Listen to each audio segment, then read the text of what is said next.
After my wife Patricia's funeral, the landlord of a house she had been secretly renting called me.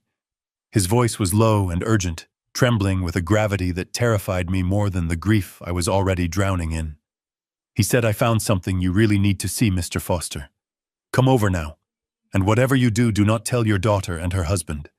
I went straight there, driving through the blinding Seattle rain, with my heart hammering against my ribs. When I opened the door to apartment 404, what I saw did not just shock me. It shattered the entire reality of the 40-year marriage I thought I knew, and it turned my plans for a quiet, lonely retirement into a cold, calculated blueprint for revenge. Before I tell you what was inside that room, let me know where you are watching from in the comments below.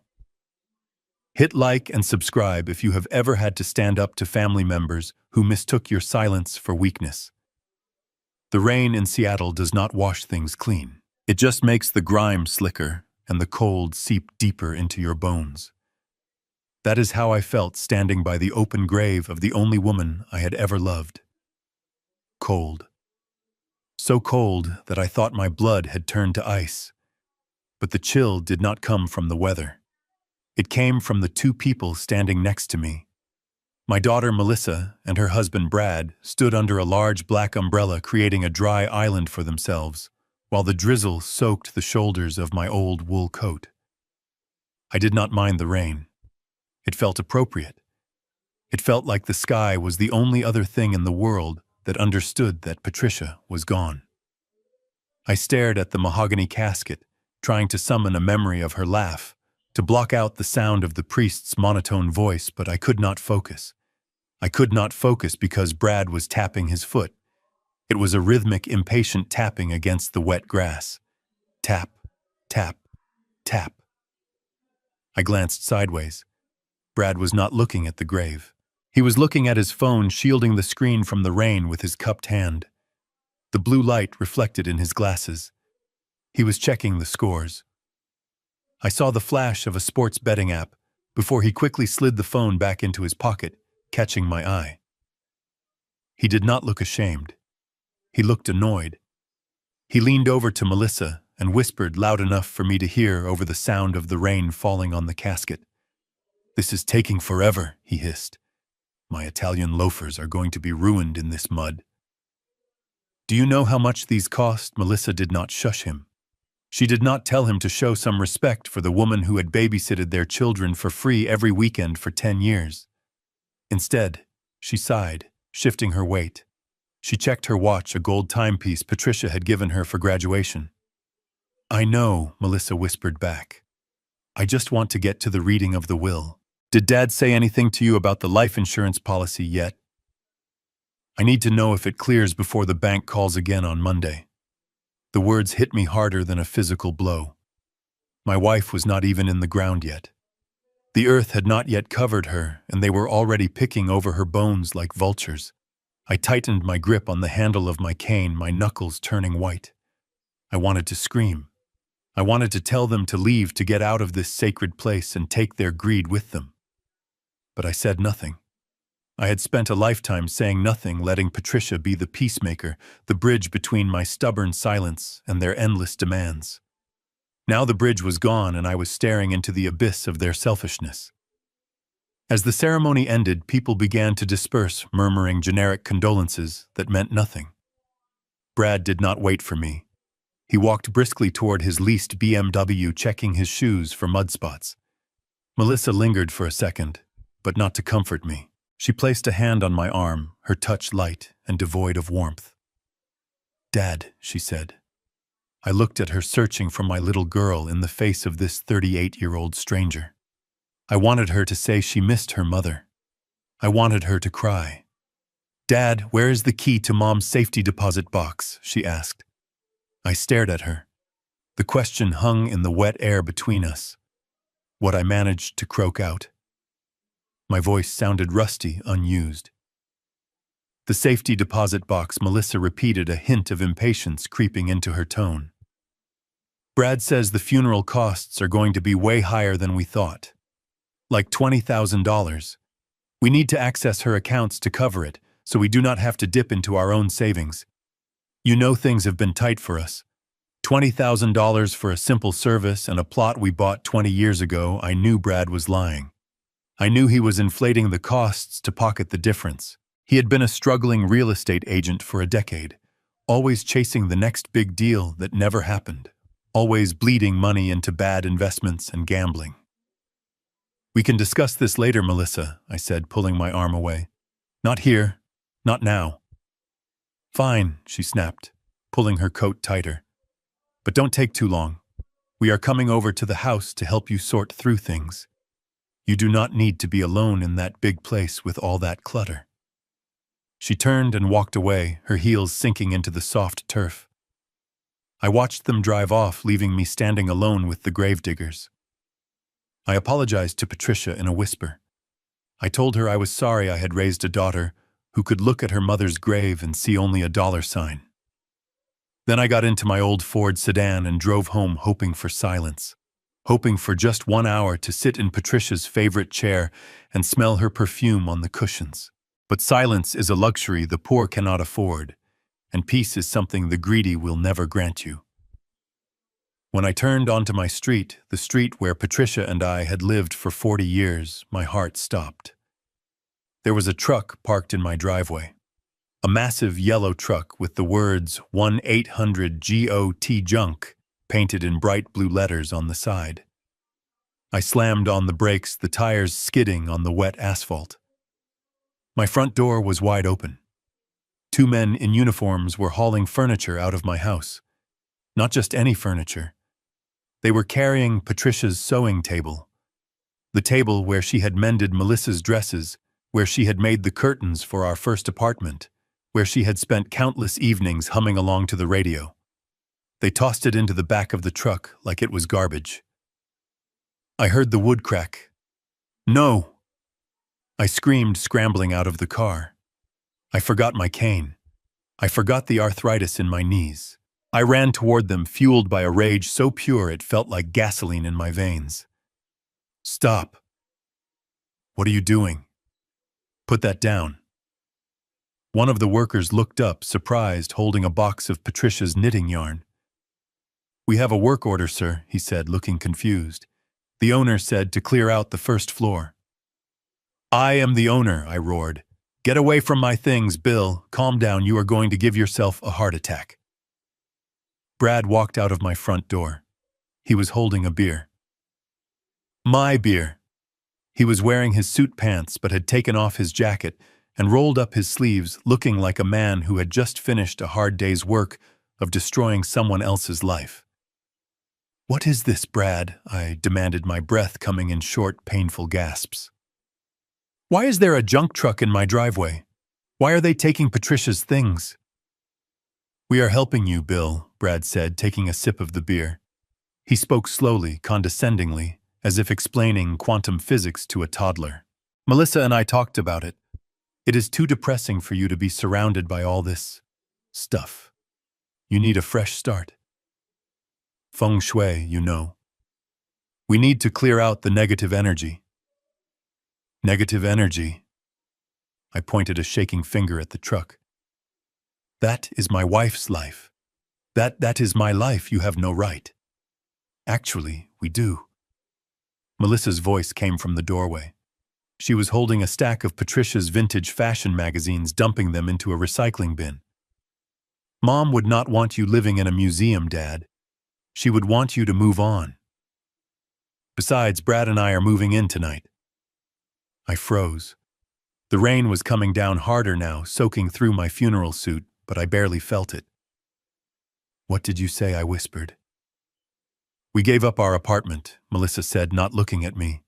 She continued to dump the magazines. Thump, thump, thump. "Our lease was up, and with the market the way it is, it just makes sense. You can't live here alone. It is dangerous. What if you fall? We are doing this for you. We will take the master bedroom upstairs, and we set up the sleeper sofa for you in the den. It is cozy. You will like it." They were not asking. They were informing me.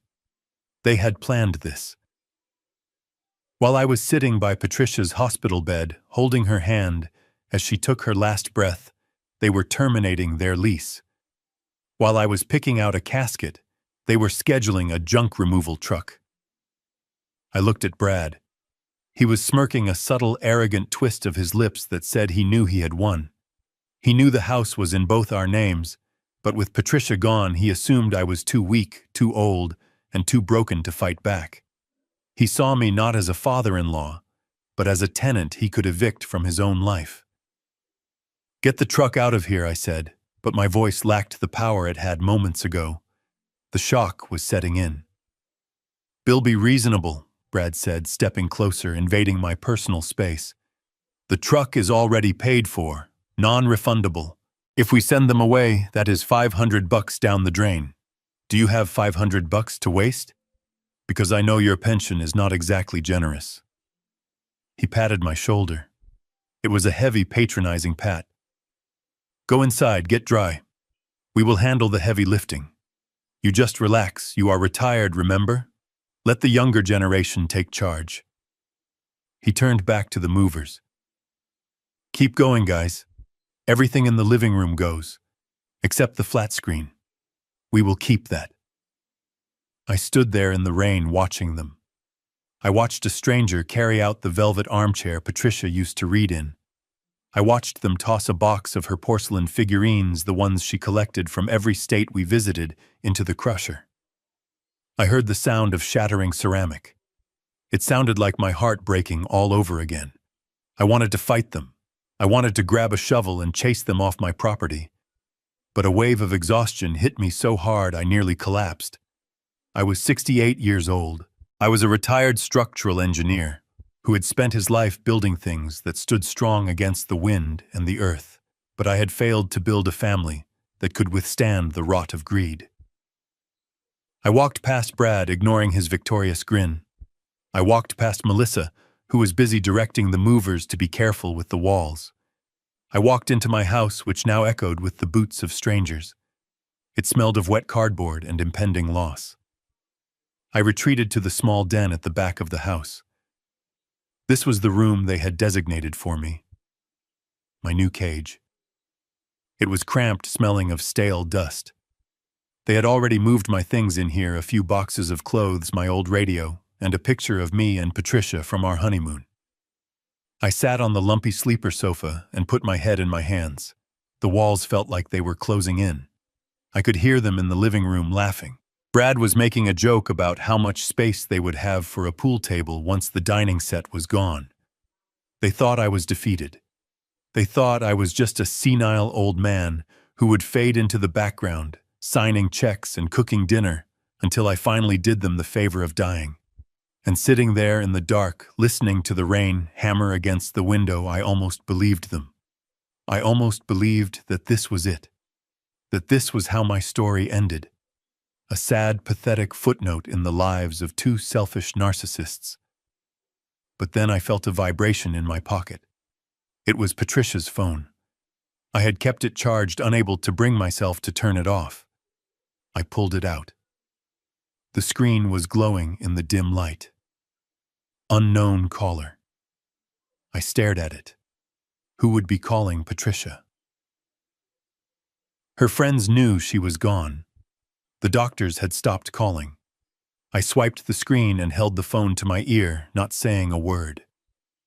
"Hello?" A voice rasped. It was a man's voice, deep-accented, rough like sandpaper. Is this the husband? Who is this?" I asked, my grip tightening on the phone. "My name is Gianni," the voice said. "I am the landlord. Listen, I saw the obituary in the paper today. I am sorry. She was a good woman, a saint." Landlord. I frowned, confusion cutting through my grief. "You must have the wrong number. My wife did not rent any property. We have lived in our house on Elm Street for 40 years. There was a pause on the other end, a heavy, pregnant silence. "You did not know," the man said. It was not a question. "Know what? What are you talking about, Mr. Foster?" The man said, his voice dropping to a whisper. Patricia has been renting apartment 404 in my building for the last 6 years. She made me promise never to send mail to your house.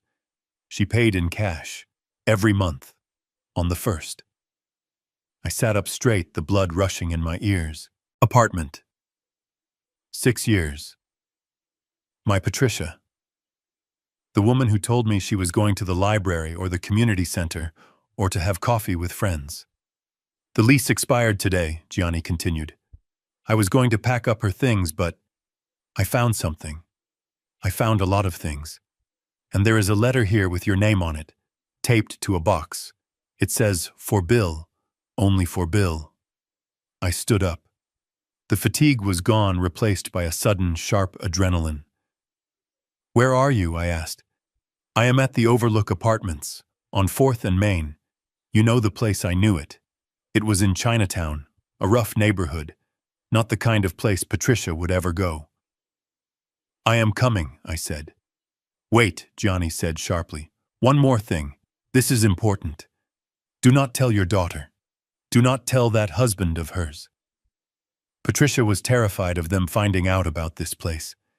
She said if anything happened to her, I was to call you and only you. "Why?" I asked, my voice trembling. "Because, Mr. Foster," Gianni said, and I could hear the click of a lighter on the other end. "I think what is in this room is going to explain everything, but you need to see it with your own eyes. Come now, and make sure you are not followed." The line went dead. I lowered the phone, my hand shaking. Outside in the living room, I heard the crash of something heavy hitting the floor, followed by Brad's laughter. "Oops," Brad shouted. "Guess we needed a new china cabinet anyway." I looked at the closed door of the den. I looked at the picture of Patricia on the table. Her eyes seemed to be trying to tell me something. Secrets. She had secrets. For 6 years, my wife had a secret life, a secret apartment, and a secret fear of our own children. I grabbed my coat. I checked the hallway. Brad and Melissa were distracted, arguing about where to mount the TV. I slipped out the back door into the mud, into the rain.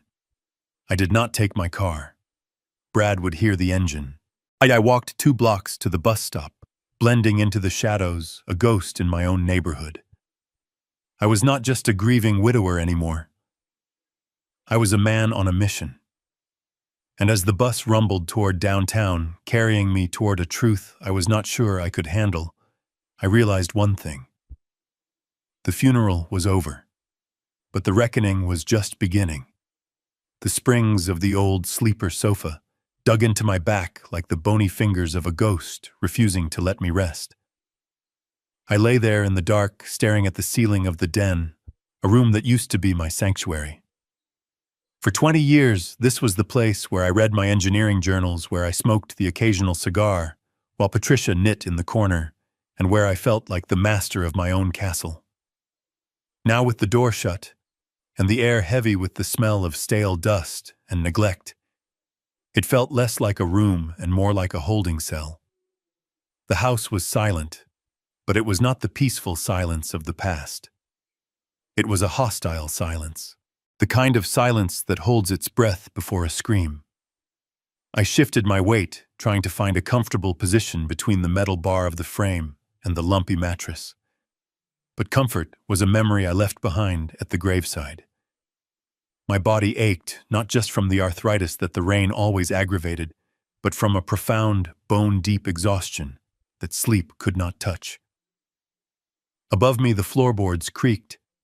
It was a familiar sound, one I had heard 1,000 times over the decades. I knew every groan and whisper of this house.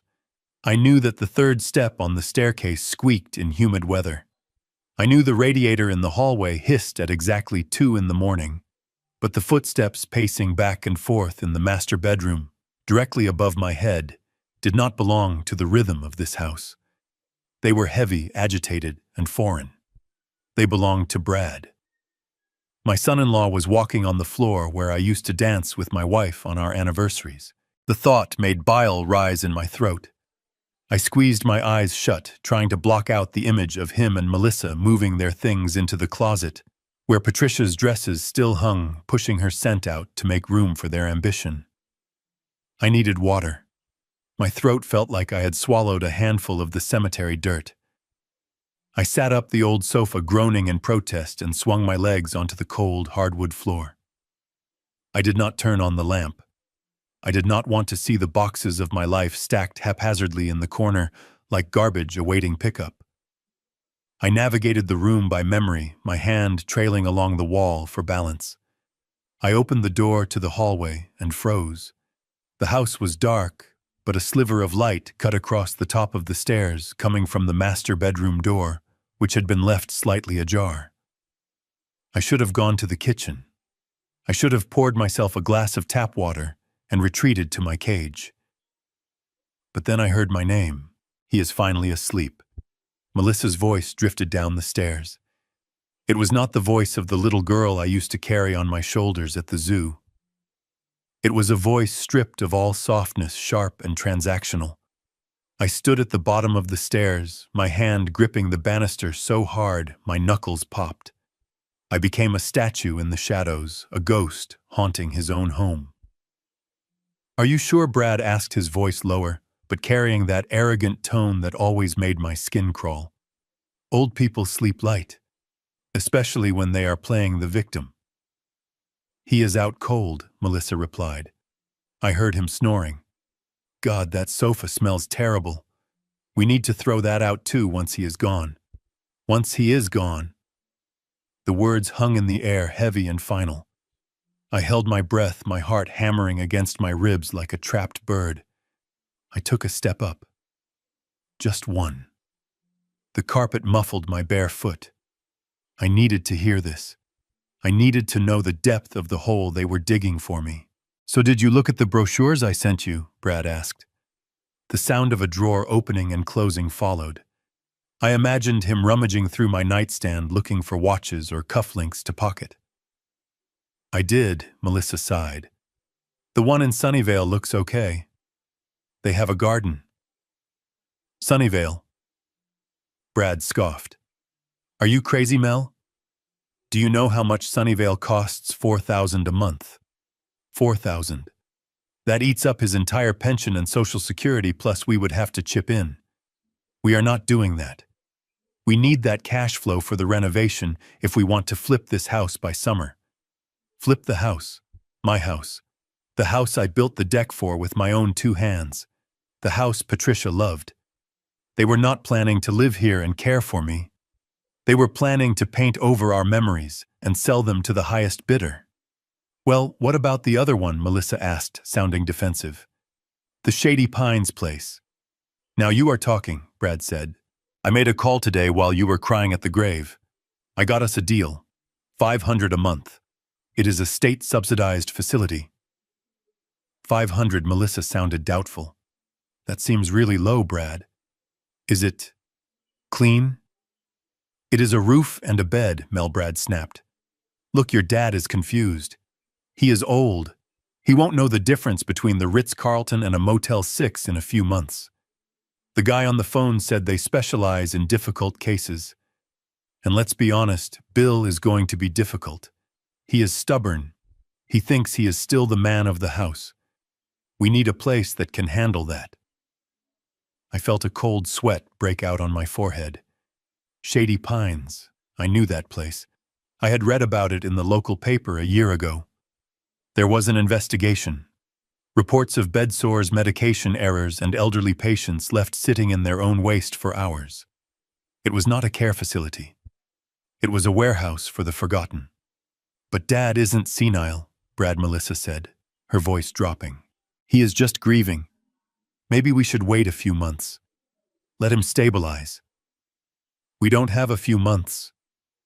Brad's voice rose sharp and angry. "The investors for the crypto project need the capital by next month. We need to get power of attorney, get him declared incompetent if we have to, and liquidate this asset. We are drowning, Melissa. Do you want to go back to renting that shoebox apartment? Do you want to lose the BMW? Because that is what happens if we play the nice, dutiful children. We have to be realistic. Your dad had a good run. He lived a long life. It is our turn now. Our turn. As if life was a pie they could just snatch from my plate because they were too lazy to bake their own. I closed my eyes, listening to my daughter's silence. I waited for her to defend me. I waited for her to say that I was her father, that I had paid for her college, that I had co-signed her first car loan, that I had held her hand through her divorce. Fine, Melissa finally whispered. Her voice was weak, defeated, and complicit. But you tell him. I can't look him in the eye and tell him we are sending him to a state home. I will handle Bill, Brad said, his voice dripping with satisfaction. I will tell him it is a luxury resort. I will tell him whatever he needs to hear to sign those papers. Tomorrow. We start tomorrow. Tonight, let the old man sleep on his lumpy sofa. Tomorrow we start the eviction process. I lowered my foot back to the floor. I did not go to the kitchen. I did not get my water. The thirst had been replaced by a different kind of burning in my throat, the acid taste of betrayal. I turned around and walked silently back to the den. I closed the door softly, turning the lock. It was a flimsy lock, one that could be kicked open with ease, but the click gave me a psychological barrier. I sat back down on the sofa in the dark. My hands were trembling, not from age, but from rage.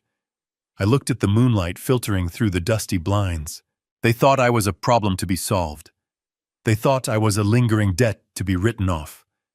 They had calculated everything, the cost of the nursing home, the value of the house, the timeline of the sale. But they had miscalculated one thing. They had miscalculated me. I lay back down, pulling the thin, scratchy blanket up to my chin. I stared into the darkness, and for the first time since Patricia died, I did not cry. Tears are for the living, for those who have hope of being comforted. I had no hope of comfort from the people upstairs. I was alone. But as I listened to the house settle, hearing the distant sound of a siren wailing in the city, I realized something. Brad was right about one thing. It was time for a new chapter. But it would not be the chapter they were writing for me. They wanted to send me to a place where people go to die. They had no idea that tonight, in this dark, cramping room, listening to their greed seep through the floorboards, William Foster had just woken up. I closed my eyes, but I did not sleep. I lay there and rehearsed the phone call I had received earlier. I replayed the landlord's voice in my head. Come over now. Don't tell your daughter. I waited for the sun to rise. I waited for the sound of their breathing to slow into deep sleep. I was not a prisoner anymore. I was a spy in enemy territory. And when dawn broke, the old man they thought they were discarding would be gone and the war would begin. The silence in the den was heavy, pressing against my eardrums like water at the bottom of a deep ocean. I sat there in the dark, clutching the thin blanket, my mind still reeling from the venomous words I had just heard drifting down from the master bedroom. They were planning to dispose of me. To them, I was just loose change stuck in the sofa cushions of their new life. Annoying, insignificant, and easily discarded. I looked at the small digital clock on the VCR player. It was 2:14 a.m., the witching hour. The time when regrets come to visit and ghosts feel most at home. On the small side table next to the urn that we had not yet decided where to place, Patricia's cell phone sat charging. I had kept it on. I told myself it was because there might be calls from distant relatives who hadn't heard the news, but the truth was I just wanted to see her name light up one more time. I wanted to pretend she was just in the other room. Suddenly, the phone buzzed. It was a harsh, aggressive vibration against the wood of the table. In the dead silence of the house, it sounded like a jackhammer. My heart leaped into my throat. I lunged for the device, my hands trembling, terrified that the sound would wake Brad upstairs. If he came down and found me with the phone, he would take it.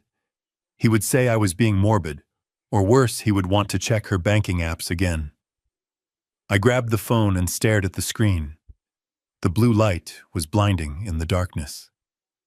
Unknown caller. Who calls a dead woman at 2 a.m? A scammer, a wrong number, or perhaps in my exhausted, grief-stricken state, I foolishly hoped it was her. I swiped the green icon and pressed the phone to my ear. I did not say hello. I just listened, holding my breath. On the other end, I heard the sound of a lighter flicking followed by a long, deep inhale. Then a voice. It was a man's voice, rough and textured like gravel grinding against concrete. It sounded like a voice that had spent a lifetime shouting over construction noise or whispering in back alleys. "Mrs. Foster," the voice asked. It was tentative, almost gentle, which clashed with the roughness of the tone. I cleared my throat, trying to find my own voice. "No," I rasped. "This is her husband. This is William." There was a long pause. I could hear the background noise on the other end, the distant wail of a police siren, the hum of a ventilation fan. "William," the man said. He did not sound surprised. He sounded resigned. "I saw the obituary. In the Times. I am sorry for your loss. She was a classy lady, one of the best." I frowned, my grip on the phone tightening. "Who are you?" "How did you know my wife? My name is Gianni," he said. "I am the landlord." The landlord. The word made no sense. It was like he had said he was the astronaut or the lion tamer. Patricia and I had owned our home on Elm Street for 40 years. We paid off the mortgage in '98. We never rented. We barely even stayed in hotels when we traveled, preferring to drive back home the same day to save money. "You have the wrong number, pal," I said, my voice hardening. "My wife didn't have a landlord. We own our home. Please do not call here again." I moved to hang up, but the man's voice came through sharp and quick like a command. "Do not hang up, William. Not if you want to know about apartment 404. I froze. The phone hovered an inch from my ear. "Apartment 404, he repeated slower this time. "Over on 4th and Main, the brick building with the green awning. She has been renting it for 6 years. Every month on the 1st she came by. Cash. Always cash. Crisp $100 bills in a white envelope." I slowly brought the phone back to my ear. My head was spinning.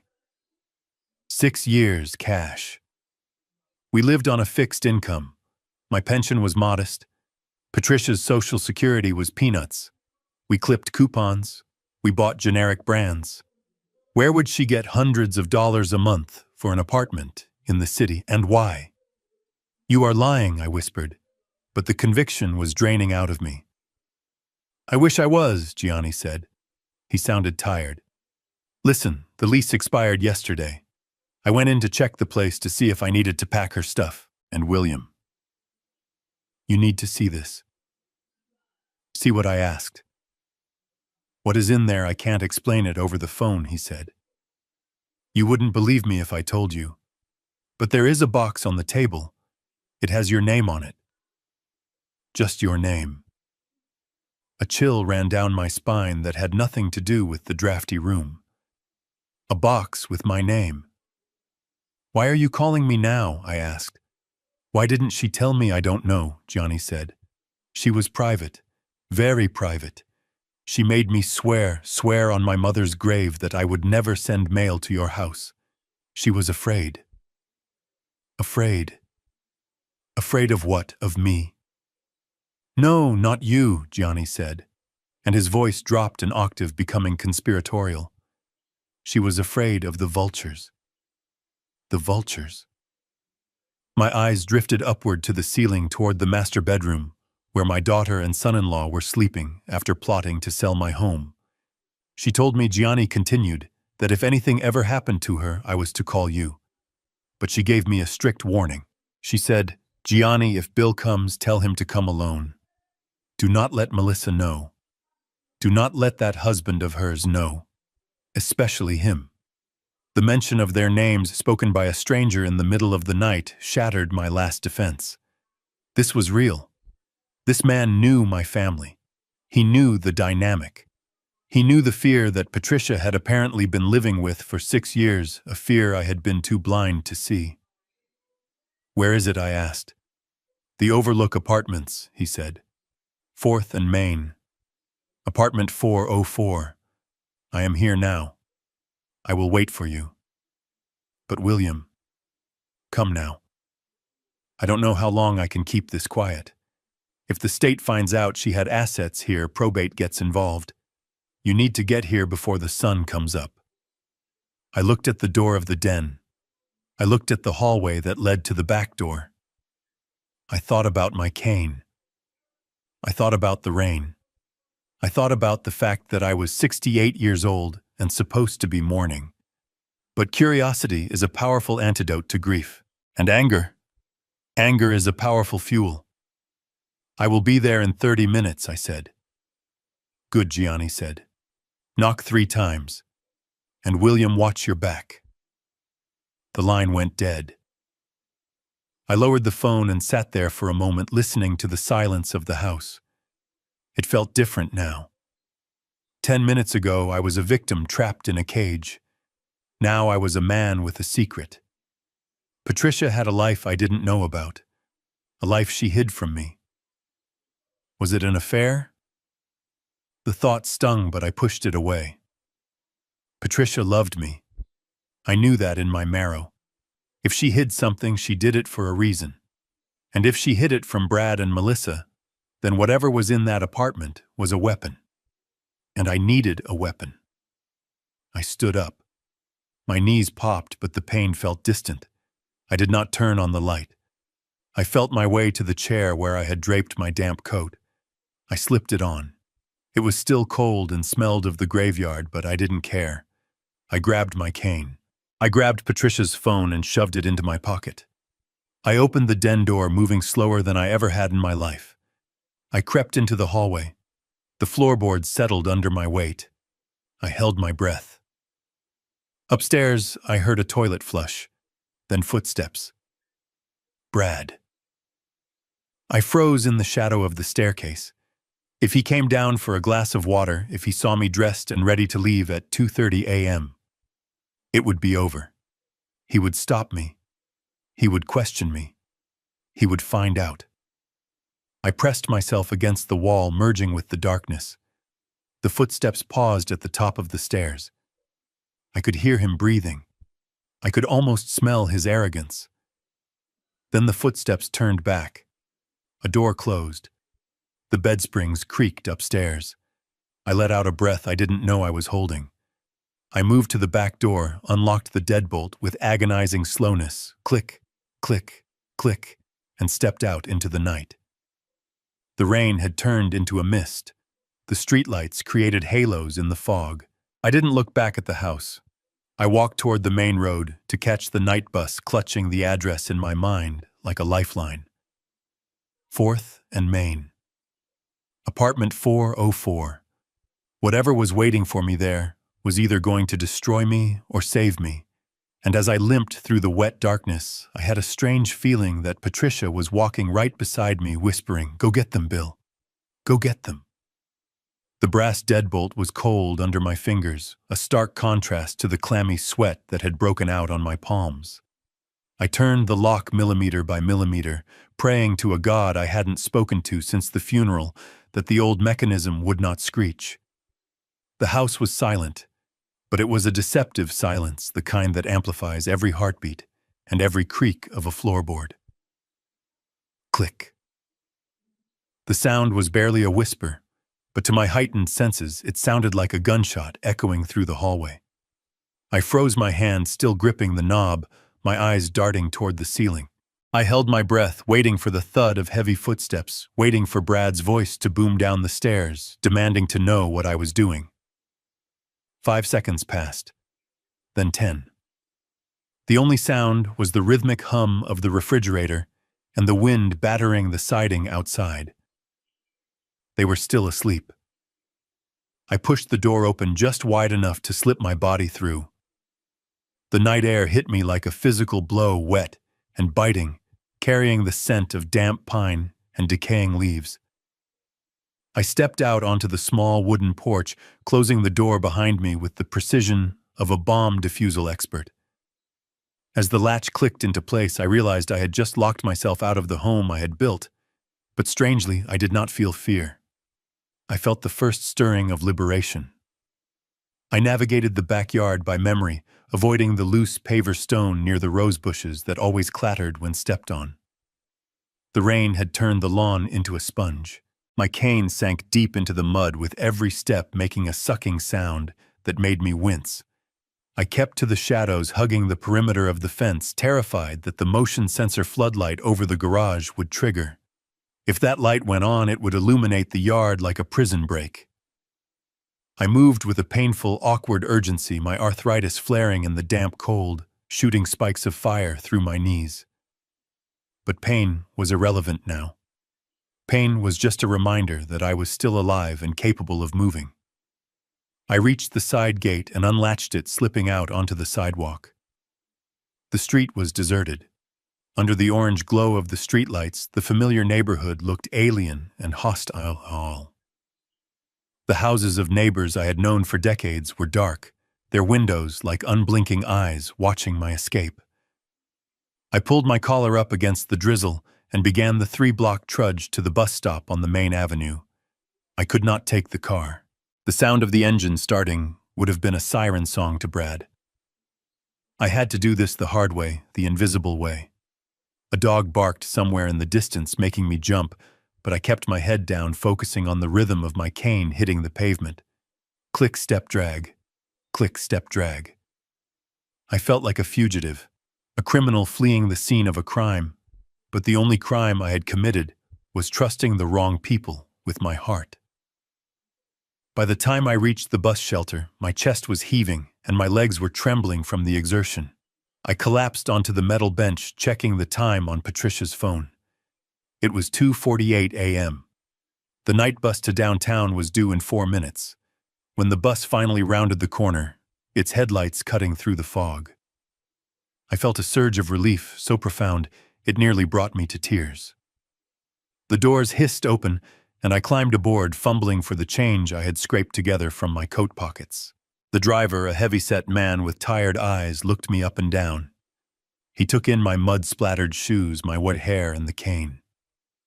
He didn't ask where an old man was going at 3 in the morning. He just nodded a silent acknowledgement of the shared misery of the night shift.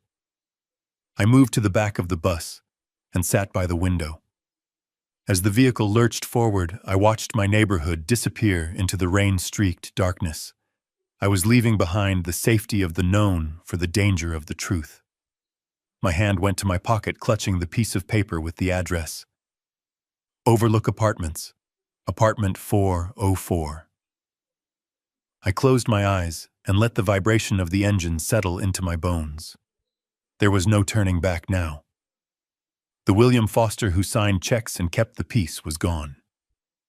The man sitting on that bus was someone else entirely, someone forged in the cold fire of betrayal, and he was ready to burn the whole world down to find the truth. The night bus hissed to a halt at the corner of 4th and Main, the air brakes sighing like a dying animal. I stepped off onto the cracked pavement, my cane striking the wet concrete with a hollow thud. Chinatown at 3 in the morning was a different world from the manicured lawns of my suburban cul-de-sac. Here, the neon signs buzzed with an erratic, epileptic rhythm, casting pools of sickly red and yellow light onto the trash-strewn sidewalks. The air smelled of old frying oil, wet cardboard, and the metallic tang of the nearby harbor. I pulled my coat collar up to my ears, trying to make myself small, trying to look less like a target and more like just another shadow in a city full of them.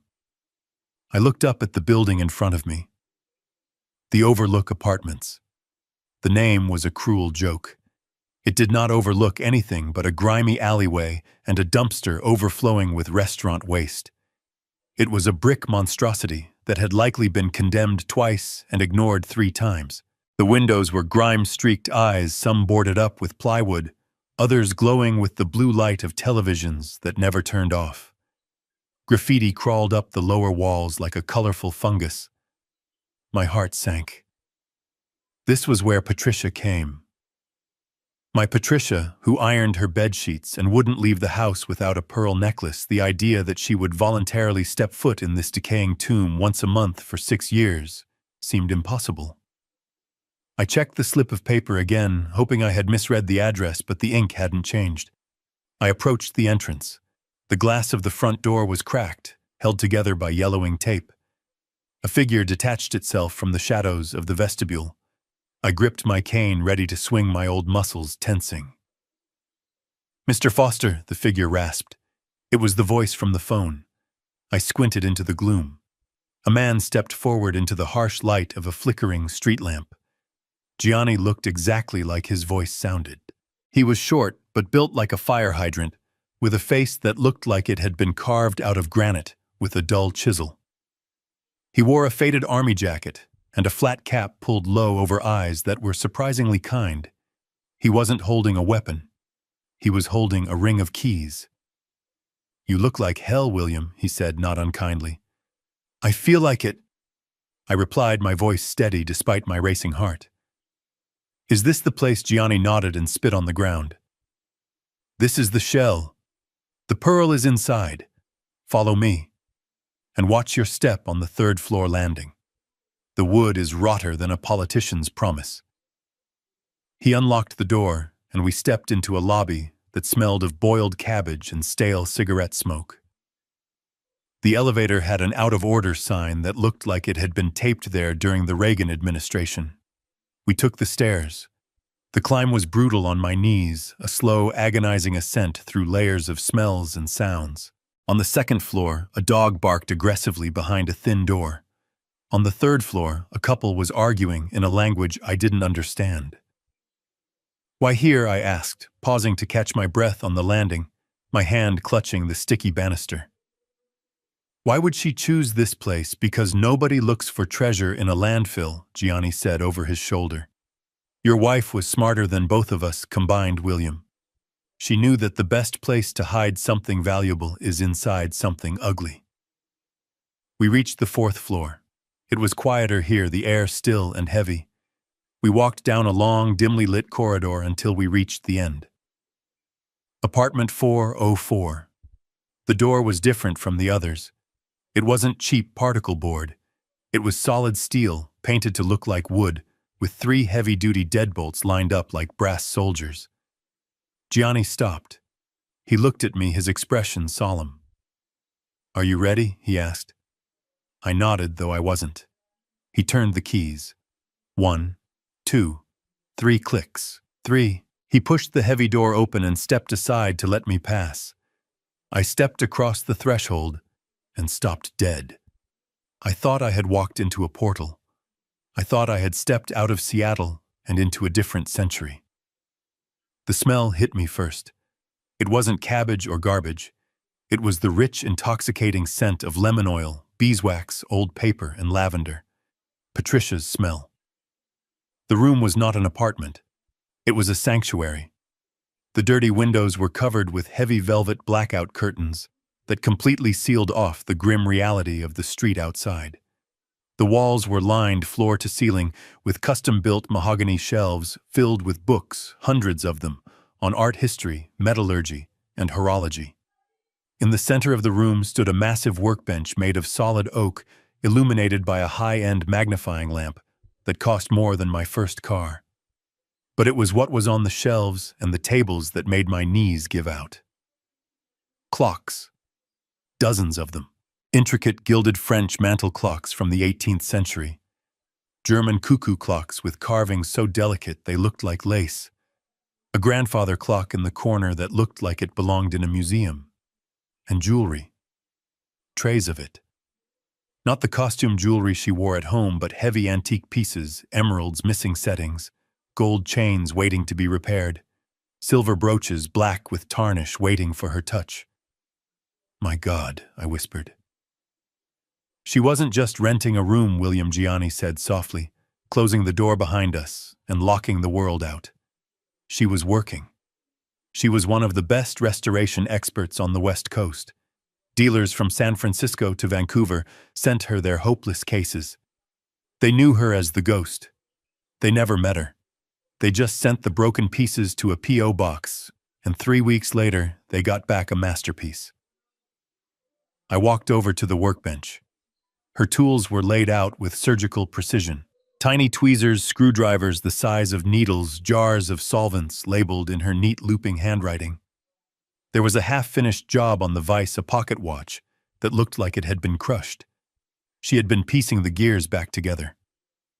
I ran my hand over the wood of the bench. It was smooth, worn down by her hands. My wife. The woman who told me she was going to the mall. The woman who let Brad make fun of her for being just a housewife. She had been coming here to this secret kingdom and performing magic. I felt a surge of pride so intense it hurt, followed immediately by a crushing wave of guilt. I didn't know I had lived with her for 40 years, and I didn't know she was a genius. I had let her dim her light to keep the peace with our mediocre children. "Look at the wall," Gianni said, pointing to a corkboard above the desk. I looked. Pinned to the board were photos, not of clocks. Photos of me. A photo of me sleeping in my recliner. A photo of me gardening. A photo of me and her at the beach 20 years ago. And in the center, a handwritten note on a yellow sticky pad. For our trip to Italy. 120 more hours of work. She was doing this for us.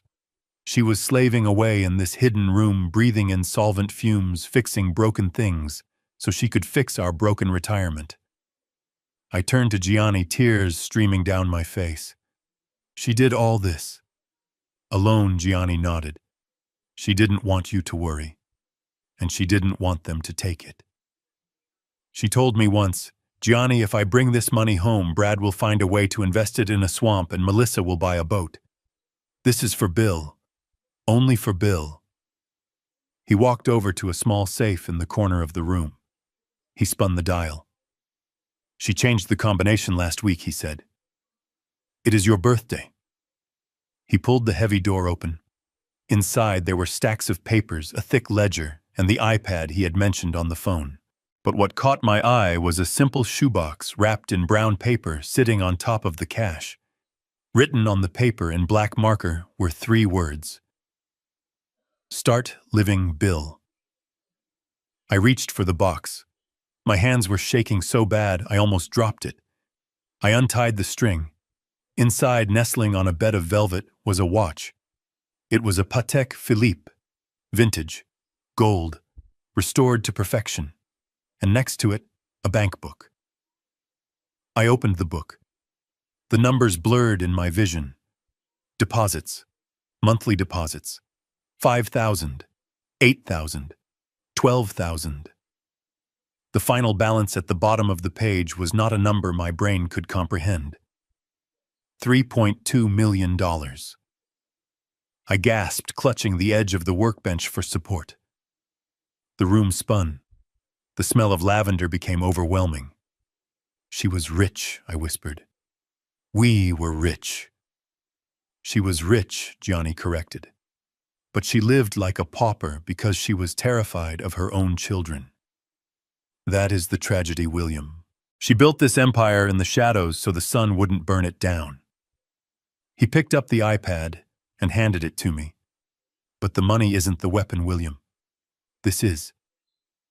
She started recording these a year ago, when she got sick. She knew something was wrong, and she knew who was making it worse. I took the device. It felt heavy cold. "What is on this?" I asked. "The truth," Gianni said. "And the truth is going to hurt.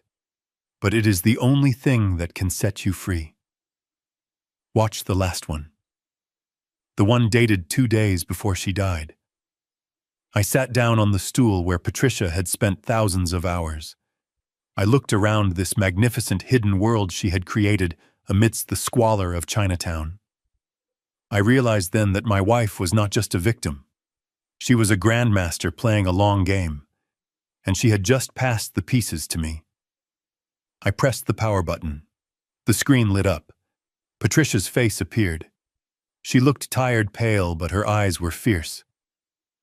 "Hello, my love," the digital Patricia said. If you are watching this, it means the wolves are at the door. But don't worry, Bill. I left you a shotgun. I looked up at Gianni. He wasn't smiling. He was waiting. Lock the door, I said. Gianni clicked the deadbolt shut. I'm watching it. The screen flickered to life, and suddenly the silence of the room was filled with the sound of her breathing.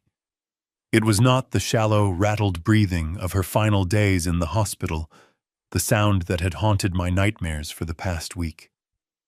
It was the steady, calm rhythm of the woman I had married 40 years ago. There she was. Patricia. She was sitting right where I was sitting now at this very workbench, wearing her magnification loops on her forehead, like a tiara made of glass and steel. Behind her on the shelf, I could see the calendar. The date was 3 years ago. Her hair was still dark, untouched by the gray that the stress of the last year had brought. She looked at the camera lens, and it felt like she was looking directly into my soul. Hello, my love, the digital Patricia said. Her voice was warm like a fire on a rainy night.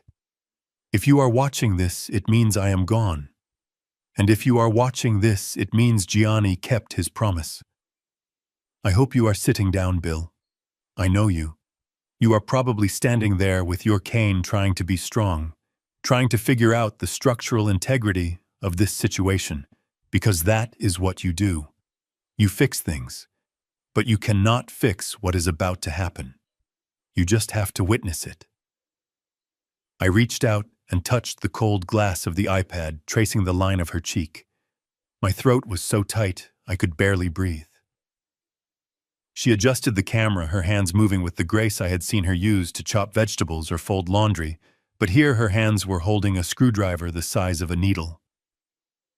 I started this video diary because I needed someone to talk to, she continued. I couldn't talk to you, Bill. I wanted to. God knows I wanted to.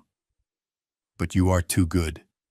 You have a blind spot the size of a continent when it comes to Melissa. You see the little girl in pigtails who scraped her knee. I see the woman who stole $40 from your wallet last Thanksgiving while you were carving the turkey. I gasped. I remembered that Thanksgiving. I thought I had lost the money. I spent 3 hours retracing my steps, feeling like a senile fool. Patricia had helped me look soothing, me telling me it was okay. She knew the whole time. I swiped to the next video. The timestamp was 6 months later. Patricia looked tired. There were dark circles under her eyes. She was holding a piece of paper, a medical bill. They came over today, she said to the camera, her voice trembling with suppressed rage. Brad and Melissa, they didn't come to visit. They came to scout. Brad walked around the living room, tapping the walls, talking about load-bearing beams. He asked me if we had ever considered a reverse mortgage. He said, Mom, you and Dad are sitting on a gold mine. You should cash out and enjoy life. Enjoy life, he meant give the money to him for that ridiculous cryptocurrency scheme. She paused, taking a sip of tea from a chipped mug, the one Melissa had given her for Mother's Day 10 years ago, the only gift she had received in a decade. I told him no. Patricia said, her eyes hardening. I told him, this house is your legacy. It is where we raised them. And do you know what he said, Bill? He laughed. He looked at Melissa and laughed. He said, legacy doesn't pay for a Lexus, Mom. I watched as the Patricia on the screen wiped a tear from her cheek. I wanted to scream at them, she whispered. I wanted to open this safe and show them the $300,000 I made last year, restoring a 17th century grandfather clock for the museum in Vienna.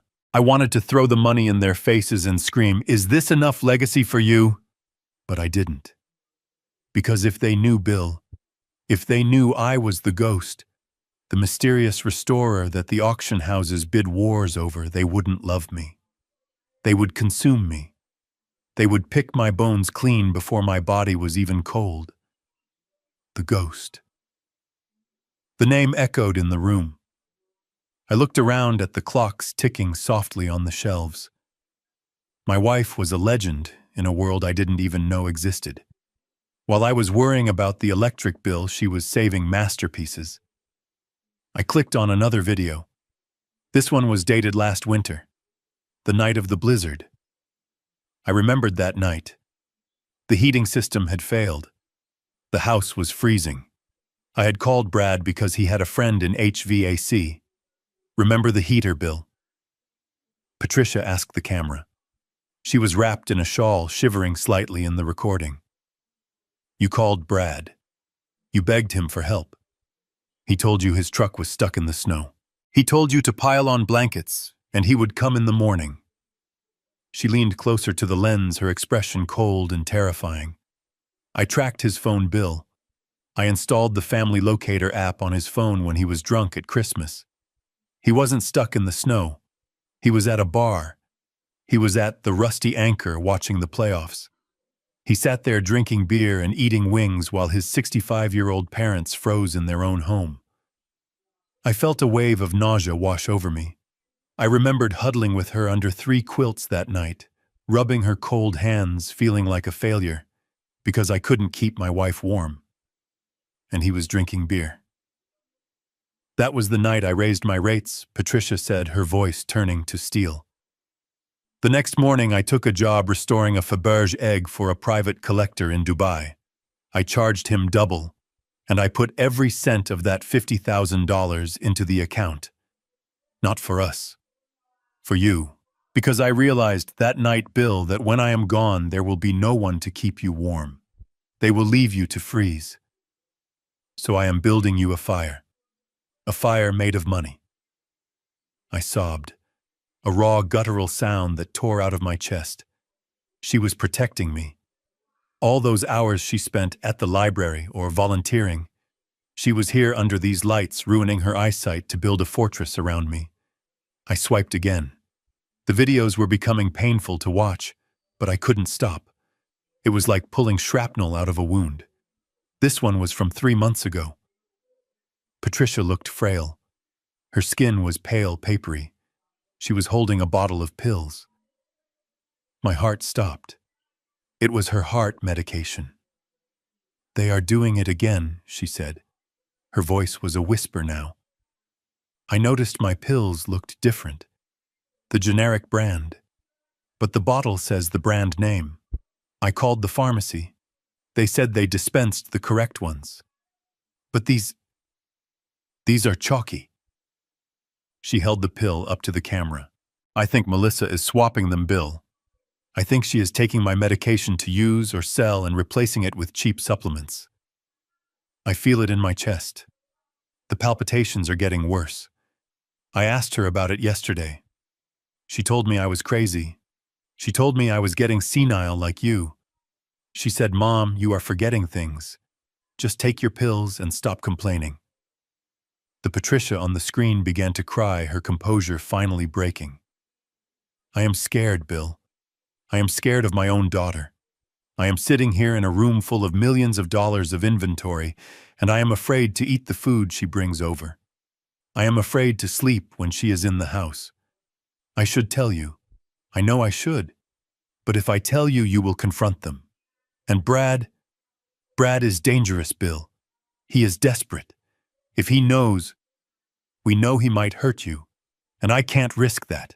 I would rather die a little sooner than risk you getting hurt.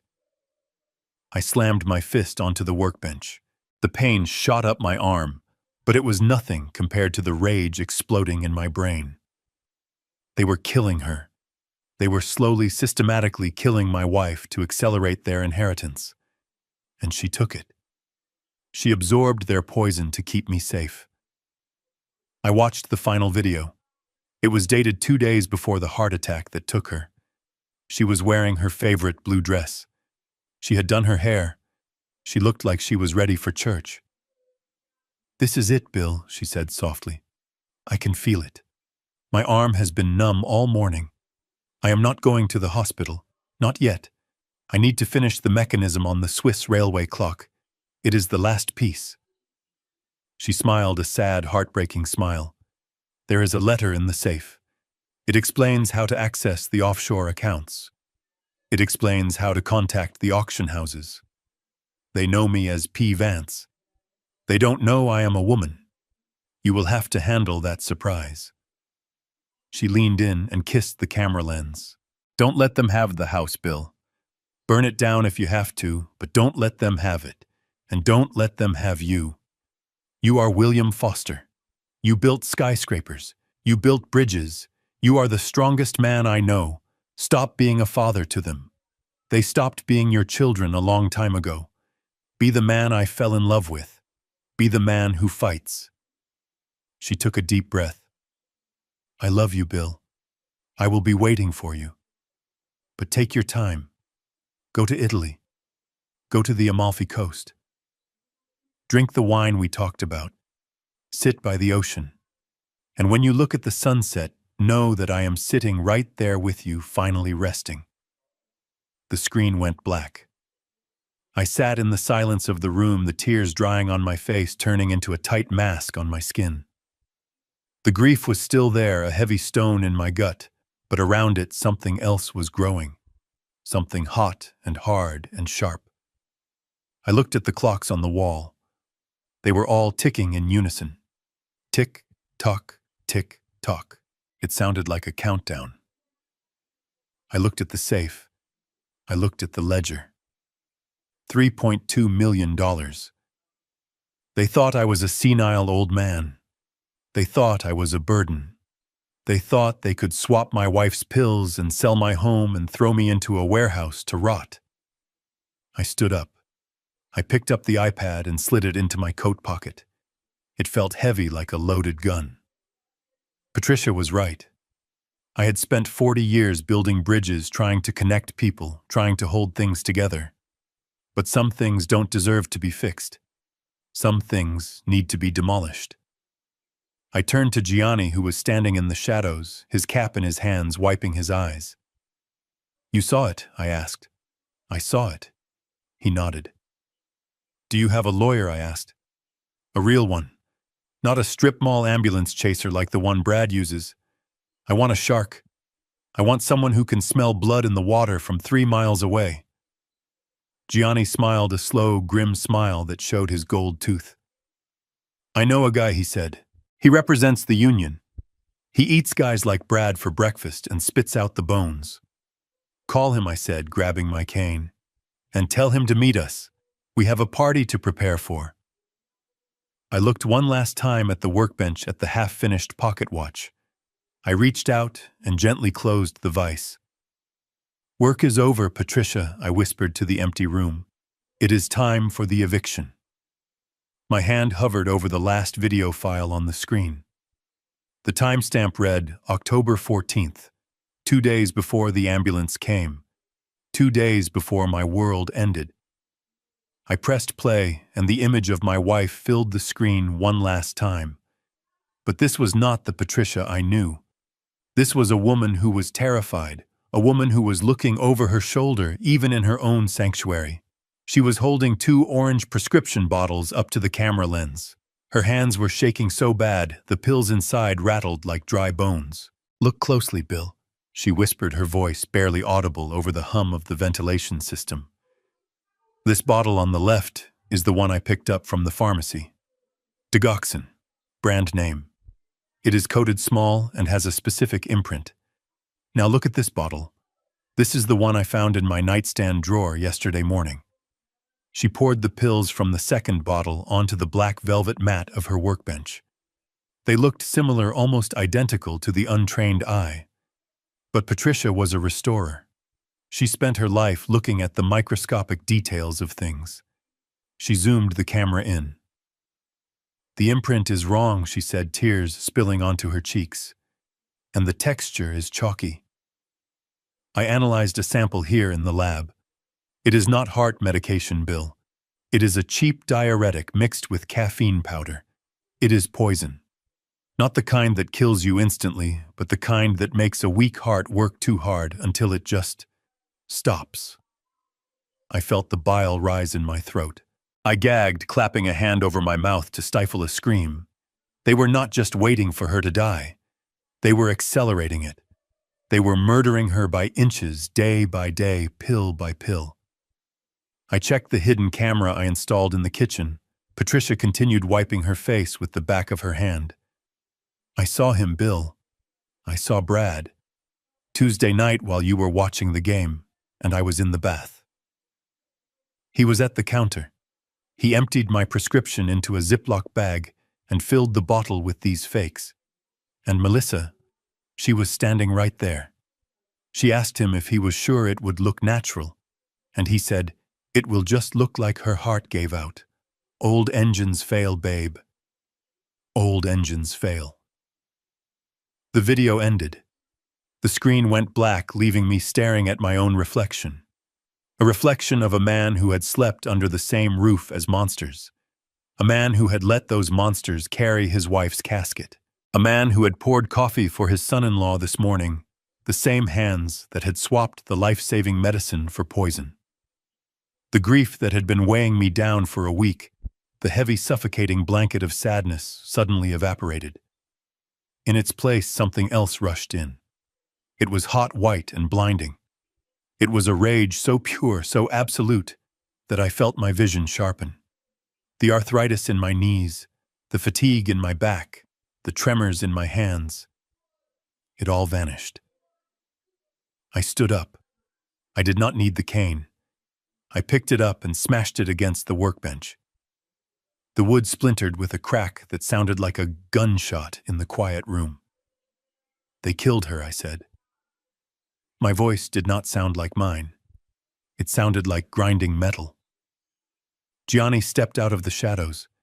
His face was pale, his eyes wide with horror. He had watched the video over my shoulder. I suspected he whispered, crossing himself. But I never thought, "Jesus, William, we have to call the police. Right now. We have the evidence. They will arrest them tonight." "No," I said. Gianni looked at me confused. "No, William, this is murder. If we call the police now," I said, turning to face him, "they will get a lawyer. They will get bail. They will drag this out in court for 2 years. They will claim Patricia was paranoid, that she tampered with the pills herself. They will spin a story. And even if they go to jail, it will be quiet. It will be clinical." I walked over to the safe and grabbed the stack of cash. I grabbed the ledger. I grabbed the iPad. "I don't want quiet," I hissed. "I want to destroy them. I want to strip them naked in front of the world. I want to take away the only thing they care about more than their freedom. I want to take away their reputation. I want to take away their greed. I want them to think they have won everything, and then I want to watch their faces when the floor drops out from under them." I looked at the date on the calendar. "Tomorrow is Saturday," I said. "Brad wants to throw a party. He wants to invite his investors. He wants to celebrate the house sale. He wants me to sign the power of attorney in front of his rich friends to prove he is a big shot." Gianni nodded slowly, understanding dawning in his eyes. "We are going to give him his party," I said. "But we need to make some preparations. You said you know a lawyer, a shark." "The biggest shark in Seattle," Gianni said, a grim smile touching his lips. "Call him," I ordered. "Wake him up. Tell him we have a case that will make him famous." "And Gianni, do you have a suit?" "I have one for funerals," he said. "Wear it," I said. "Tomorrow night you are not the landlord. You are my financial advisor. And we are going to crash a wedding between my son-in-law and his ego." I looked back at the blank screen of the iPad. I promised Patricia I would burn it down. I was going to keep that promise. I was going to set a fire that would leave nothing but ash and justice. "Let's go," I said, buttoning my coat. "I have to go back to that house. I have to look that man in the eye and pretend I don't know he is a murderer. I have to cook him breakfast. I have to play the part of the senile old fool one last time. Because when the curtain falls tomorrow night, there will be no applause, only handcuffs." The bus ride back to the suburbs felt like a journey between 2 different dimensions. I had left the city as a man armed with the truth, a man possessing a secret arsenal of wealth and evidence. But as the familiar streets of my neighborhood came into view, bathed in the gray, washed-out light of a drizzly Saturday morning, I knew I had to shed that armor. I had to shrink. I had to become the trembling, confused, broken old man that Brad and Melissa needed me to be. I stepped off the bus 2 blocks from the house. I leaned heavily on my cane, not because I needed to, but because I was rehearsing. I rolled my shoulders forward, compressing my chest to make myself look smaller, more fragile. I practiced a tremor in my right hand. It was the hardest thing I have ever done. Every fiber of my being wanted to march up that driveway, kick down the front door, and roar the truth into their faces. But I remembered Patricia's voice from the video. Be the man who fights. And in this war, the best fight was a perfect deception. When I reached the driveway, I saw that Brad's BMW was parked crookedly, taking up 2 spots. It was a small detail, a petty display of dominance, asserting that this territory was already his. I walked past the spot where the junk truck had been the day before. The mud was still churned up where they had dragged Patricia's sewing table. I forced myself to look at it, using the fresh spike of pain to fuel the tears I needed for my performance. I unlocked the front door. The house smelled of bacon and fresh coffee. It was a domestic smell, a happy smell, which made the reality of the situation even more nauseating. They were in the kitchen. I could hear the clinking of silverware and the low hum of the morning news on the television. I shuffled down the hallway, dragging my feet slightly on the hardwood floor so they would hear me coming. I paused at the kitchen doorway. Brad was sitting at the head of the table, my seat. He was wearing a silk robe that I had never seen before, likely bought with the money he siphoned from my wife's accounts. He was reading a tablet, a half-eaten plate of eggs in front of him. Melissa was at the counter pouring juice.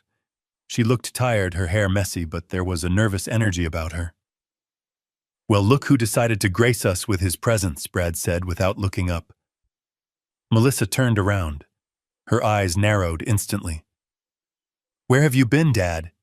She asked, her voice sharp. We woke up and the back door was unlocked. Brad thought you wandered off and got lost. We were about to call the police. She was lying. They weren't going to call the police. They were probably hoping I had walked into traffic. I stood there, letting my coat drip onto the floor. I let my chin tremble. I looked from Brad to Melissa, and then I let my gaze drop to the floor, the picture of defeat. I went for a walk. Stammered, making my voice sound thin and reedy. I couldn't sleep. The sofa, it hurts my back. And I missed your mother. I raised my hand to wipe away a genuine tear, though they didn't know the source of it. Brad finally looked up. He scanned me with a look of distaste, like I was a wet dog that had wandered onto his expensive rug. A walk in the rain. At 3 a.m, Brad scoffed, picking up his coffee mug. You are lucky you didn't catch pneumonia, Bill. Although considering the state of your health insurance, maybe that wouldn't be such a bad thing for the budget. Brad, Melissa hissed, but it was a half-hearted reprimand. She walked over to me, but she didn't hug me. She stopped 3 feet away, crossing her arms. You can't just disappear like that, Dad. It is irresponsible. We have a lot to do today.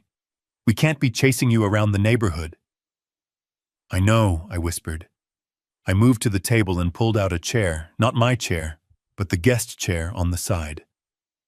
I sat down slowly, letting out a long, pained groan as my knees bent. I know, Melissa, and I am sorry. The room went silent. They weren't expecting an apology. They were expecting a fight. They were expecting the stubborn, proud William Foster who had yelled at the movers yesterday. You are sorry, Brad asked, putting his tablet down. He looked suspicious, his shark eyes narrowing. I nodded, staring at my hands on the table. I did a lot of thinking last night, I said. Walking in the rain, it clears the head. And I realized something. You were right. Brad exchanged a glance with Melissa. I could practically hear their heartbeats speed up. Right about what Bill, Brad asked, leaning forward.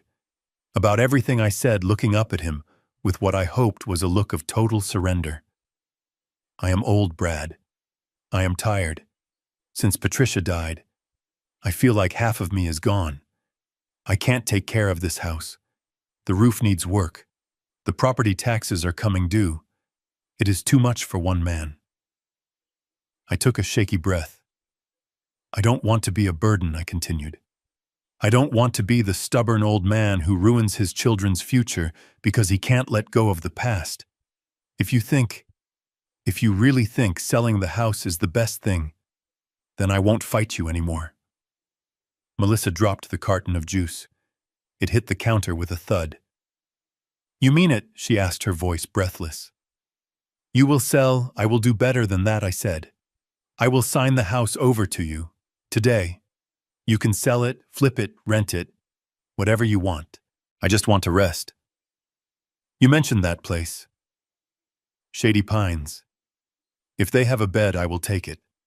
I just don't want to be alone in this big house anymore. It is full of ghosts.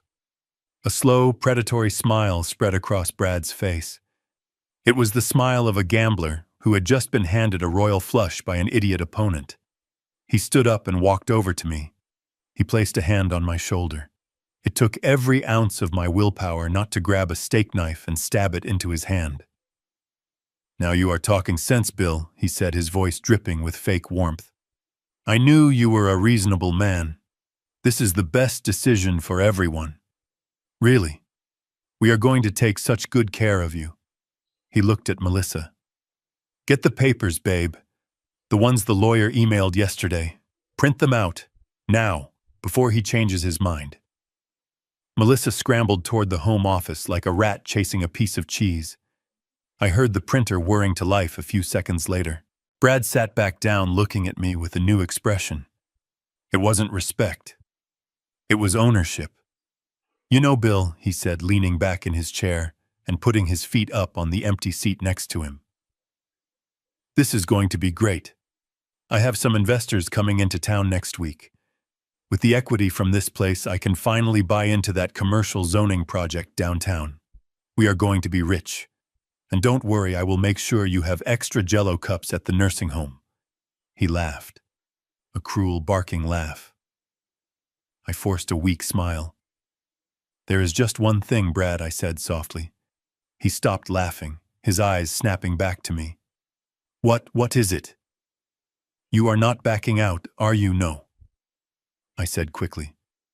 No, I have a request. A small one. What he asked, impatient now. If I am leaving, if this is the end of my time in this house, I want to say goodbye properly. I want to see our friends, the neighbors, your business partners. I looked him in the eye. I want you to host a dinner tonight, I said. A big one. Invite everyone.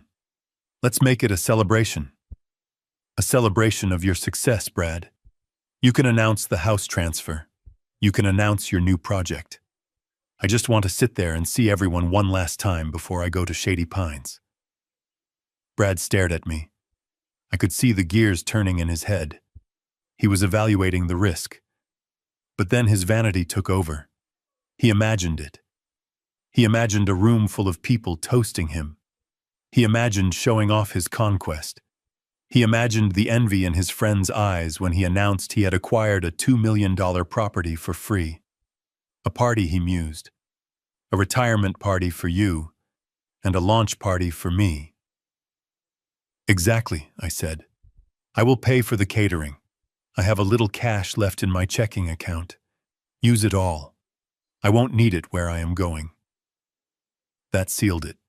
The idea of spending my last dime to celebrate his victory was too delicious for him to resist. You got it, Bill, he said, clapping his hands together. We will do it tonight. I will get on the phone. I will get the best catering in the city. We will pop champagne. This is going to be legendary. Melissa came running back into the room, clutching a stack of warm papers. Here she panted, slamming them onto the table in front of me. Power of attorney. Deed transfer. Asset liquidation authorization. Just sign where the sticky notes are." She shoved a pen into my hand. I looked at the papers. I looked at the pen. I looked at the faces of the two people who were supposed to love me. They were vibrating with greed. They were practically salivating. I picked up the pen. My hand shook, but this time it wasn't acting. It was the adrenaline of the hunter setting the snare. "I will sign," I said, "but not now." Brad's smile faltered. "What, at the party?" I said firmly. "Tonight, in front of everyone. I want to make a speech. I want to tell everyone how much you have done for me. And then I will sign. It will be the highlight of the evening." Brad looked at Melissa. Melissa looked at Brad. They were impatient, but the allure of a public spectacle, of a public validation of their dominance was too strong. "Fine, Brad said, snatching the pen back. "Tonight. But if you pull any stunts, Bill, if you hesitate for 1 second, I will drive you to Shady Pines myself and leave you on the curb." "I won't hesitate," I promised. "I am ready for this to be over." "Good," Brad said. "Now go take a shower. You smell like wet dog and old age. We have guests coming in 12 hours. I stood up, using the table for support. I walked out of the kitchen, listening to them immediately burst into excited chatter behind me. They were talking about hiring a DJ. They were talking about ordering lobster. They were talking about which wall they would knock down first. I climbed the stairs to the second floor to take a shower. I walked past the master bedroom, my bedroom, and saw their suitcases exploded all over the floor. I went into the guest bathroom and locked the door. I turned on the shower to mask the sound. Then I looked at myself in the mirror. My eyes were red. My face was pale. But the man looking back at me wasn't defeated. He was terrifying. I pulled Patricia's phone out of my pocket. I had one text message to send. "Gianni, it's a go. The party is tonight at 7 p.m. Bring the lawyer, and bring the police." I hit send. Then I stepped into the hot water, washing away the mud of the grave and the grime of the city. I scrubbed my skin until it was raw. I was washing away the victim. When I walked down those stairs tonight, I wouldn't be William the widower. I would be the executioner. And the feast was about to begin. The house transformed within hours, shifting from a place of mourning into a stage for Brad's vanity. It was nauseating to watch. As soon as I retreated to the guest room, I could hear the chaos erupting downstairs. It wasn't the chaotic energy of family or joy. It was the frantic, desperate energy of a con artist trying to set the scene for his greatest heist. Brad was on the phone constantly. His voice boomed through the thin floorboards, projecting an image of success that was entirely fabricated. I heard him calling his so-called investors.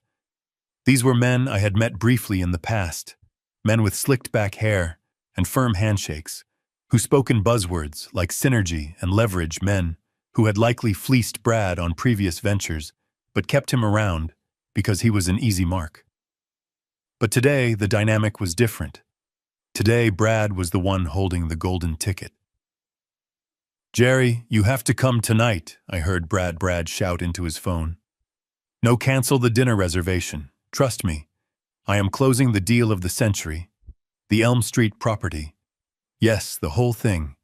The old man is signing it over. Total liquidation. I need you there to witness the asset transfer so we can move on the downtown project Monday morning. This is it, Jerry. We are going to be kings." Kings. He called himself a king while living in a house paid for by his father-in-law, wearing clothes washed by his mother-in-law, and plotting to exile the man who built the roof over his head. Around noon, there was a knock on my door. I didn't answer immediately. I was sitting on the edge of the bed, staring at the wall, breathing deeply to keep my heart rate steady. The role I was playing required absolute submission, and every time I heard his voice, my fists clenched involuntarily. "Open up," Bill Brad's voice came through the wood. "We have business." I shuffled to the door and opened it. Brad was standing there, already showered and shaved. He smelled of expensive cologne, a scent that was too sharp, too aggressive, like chemical pine. He held out his hand, palm up. "Your debit card," he said. I looked at his hand, then at his face. He didn't even have the decency to ask. He demanded. "The caterers need a deposit." He explained, his tone bored. "And Melissa needs to pick up some decorations. We want this to look professional. Unless you have $5,000 in cash under your mattress, I need the card." I reached for my wallet on the dresser. My hands trembled, partially from age, but mostly from the sheer effort of not punching him in the throat. I pulled out the card, the one linked to the joint checking account I had shared with Patricia. The account that held our meager savings, the rainy day fund we had built over 40 years of skipping vacations and eating leftovers. I handed it to him. "Be careful," I whispered, keeping my eyes on the floor. "That is all I have left, Brad." He snatched the card from my fingers with a smirk that made my stomach turn. "Don't worry, Bill," he said, tucking it into his pocket. "Think of it as an investment. You are investing in your legacy. Besides, where you are going, you won't need money. The state covers the basics at Shady Pines. You will have 3 squares a day and a bed. What else does a guy your age need?" He turned and walked away, whistling. I closed the door and leaned against it. Empty it, I thought. Go ahead, Brad. Drain it dry. Buy the lobster. Buy the champagne. Every dollar you spend today is another year added to your sentence. By 3 o'clock, the house was unrecognizable. A catering van had pulled into the driveway, blocking my view of the street. Strangers in black uniforms were marching in and out of my front door, carrying silver trays and crates of wine. I ventured to the top of the stairs to watch. They were moving the furniture. My furniture. The recliner where I watched the news every evening was shoved into the garage.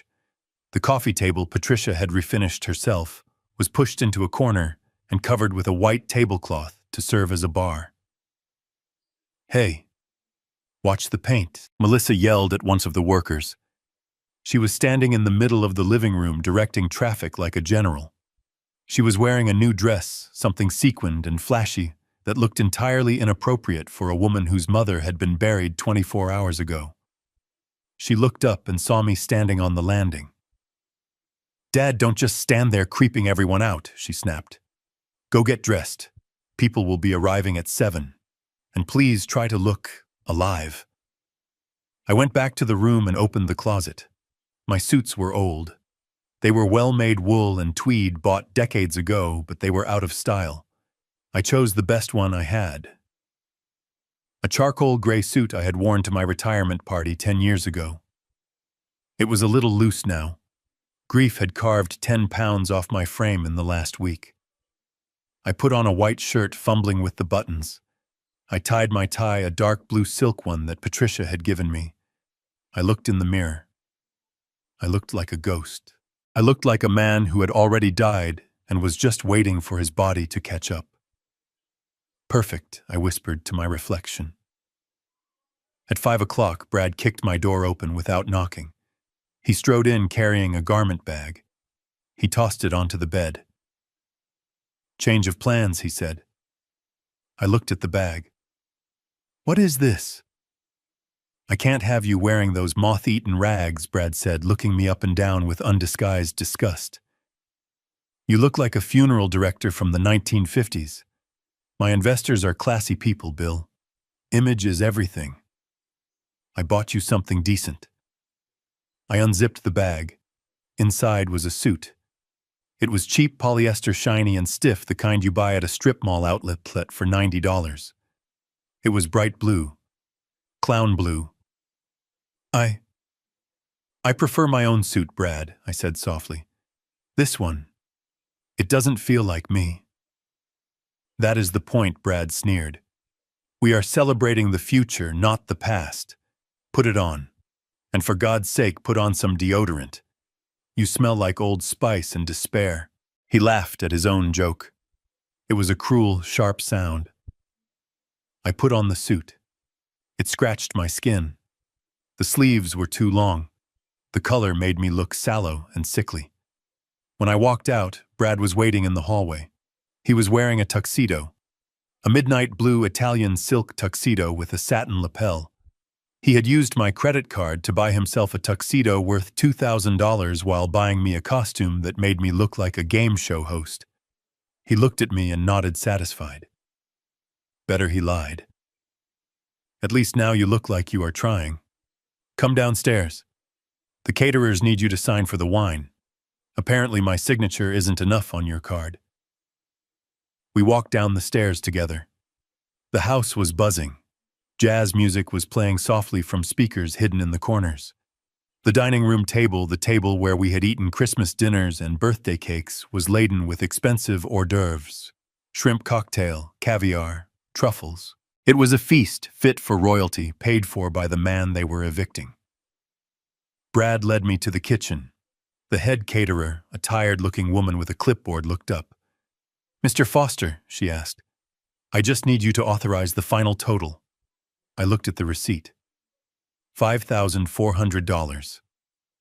Brad stood behind me, his hand resting heavily on my shoulder. It felt like a threat. "Just sign it, Bill," he murmured close to my ear. "Don't embarrass me." I picked up the pen. I looked at the number.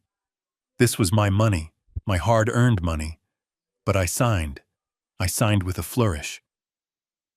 "Thank you," the caterer said, tearing off the copy. Brad slapped me on the back. "Good man. Now go sit in the den. Stay out of the way until the guests arrive. I need to brief the staff. I don't want you wandering around confusing people." I walked to the den, my prison cell from the night before, but the door was open. I stepped inside and stopped. They had turned the den into a coat check room. A rack of hangers stood in the middle of the room. My sleeper sofa, the one I had slept on last night, was gone. Where is the sofa?" I asked Melissa, who was arranging flowers on the mantelpiece. "Oh, the movers took it," she said casually, not even turning around. "It was an eyesore, Dad. We can't have guests putting their mink coats on that dirty old thing." "But where will I sleep?" I asked. Melissa turned then, and for a second, just a split second, I saw a flicker of shame in her eyes. But she blinked, and it was gone, replaced by the hard shell of her greed. "We figured you wouldn't mind sleeping in the recliner in the garage tonight," she said. "Just for one night. The transport to Shady Pines comes tomorrow morning at 9 anyway. It is not worth setting up a bed." The garage. They were putting me in the garage like an old lawnmower. "Okay," I said. "That is fine." Brad walked in, checking his watch. It was a Rolex.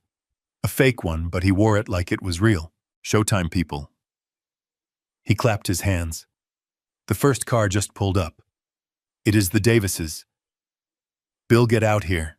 Stand by the door. Shake hands. Smile. And remember the script. You are happy. You are relieved. You are grateful." I walked to the front door. My heart was pounding a rhythm against my ribs, thump, thump, thump, thump. It wasn't fear anymore. It was anticipation. I watched through the sidelight window as a sleek Mercedes pulled into the driveway. A couple stepped out dressed in evening wear. They looked at my house, my modest two-story house with the peeling paint on the shutters, and sneered slightly before putting on their fake social smiles. Brad stepped up beside me. He adjusted his bow tie in the hall mirror. He preened. He looked at himself with total adoration. "I am going to own this town, Bill," he whispered to his reflection. "After tonight, nobody is going to look down on Brad Miller ever again." He turned to me, his eyes cold and dead. "Don't screw this up, old man. I mean it. One wrong word and I cut you off completely. No allowance at the home. No visits. Nothing. You will die alone. Do you understand?" I looked at him. I looked at the son-in-law I had welcomed into my family 10 years ago. I looked at the man who was wearing a suit bought with my money, standing in a house built with my sweat, threatening to erase me from existence. I understand, Brad, I said, and I smiled. A genuine smile. Because I knew something he didn't. I knew who was coming down the street right behind the Davises. I opened the door. "Welcome, Brad," boomed, stepping in front of me to greet the guests. "So glad you could make it." I stood in his shadow, the invisible man in the clown blue suit. I shook hands. I nodded. I accepted their condescending pats on the arm. "Oh, Bill, you look—" Well, Mrs. Davis lied, looking at my cheap suit with pity. "It must be so hard losing Patricia. But I hear you are making some big changes, yes?" I said, my voice steady. Big changes. Huge changes. More cars arrived. The house filled with noise. The smell of expensive perfume mixed with the smell of the shrimp. Brad was in his element. He was holding court in the living room, a glass of champagne in one hand, gesturing wildly with the other. "My father-in-law here," Brad shouted over the crowd, pointing his glass at me, "is a wise man. He knows when it is time to pass the torch. He knows that the new generation needs capital to build the future. And he has graciously, generously decided to step aside." The crowd clapped, a polite golf clap ripple of applause. Melissa beamed, clinging to Brad's arm like a trophy. I stood by the coat rack, gripping my cane. I checked my phone. One new message from Gianni. "ETA 2 minutes. The shark smells blood." I looked at Brad. He was laughing, throwing his head back, exposing his throat. He thought he was the lion of the Serengeti. He didn't realize he was just a gazelle grazing in the tall grass, and the hunters had already surrounded the herd. "Prepare yourself, Brad," I thought. "The torch you want me to pass.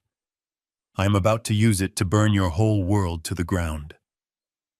The party was in full swing by 8 o'clock, a cacophony of clinking crystal and hollow laughter that filled every corner of the house my wife and I had built. It was a grotesque masquerade. The living room, usually a place of quiet reading and family board games, had been transformed into a networking event for the morally bankrupt. Brad had invited everyone he wanted to impress: local developers, second-tier politicians, and bankers with shark smiles.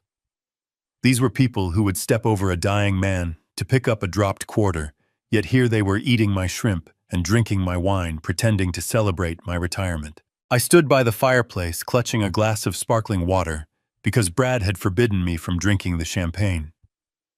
He said it would look bad if the senile old man got tipsy. I watched them. I watched a man in a velvet blazer wipe his greasy fingers on one of Patricia's embroidered throw pillows.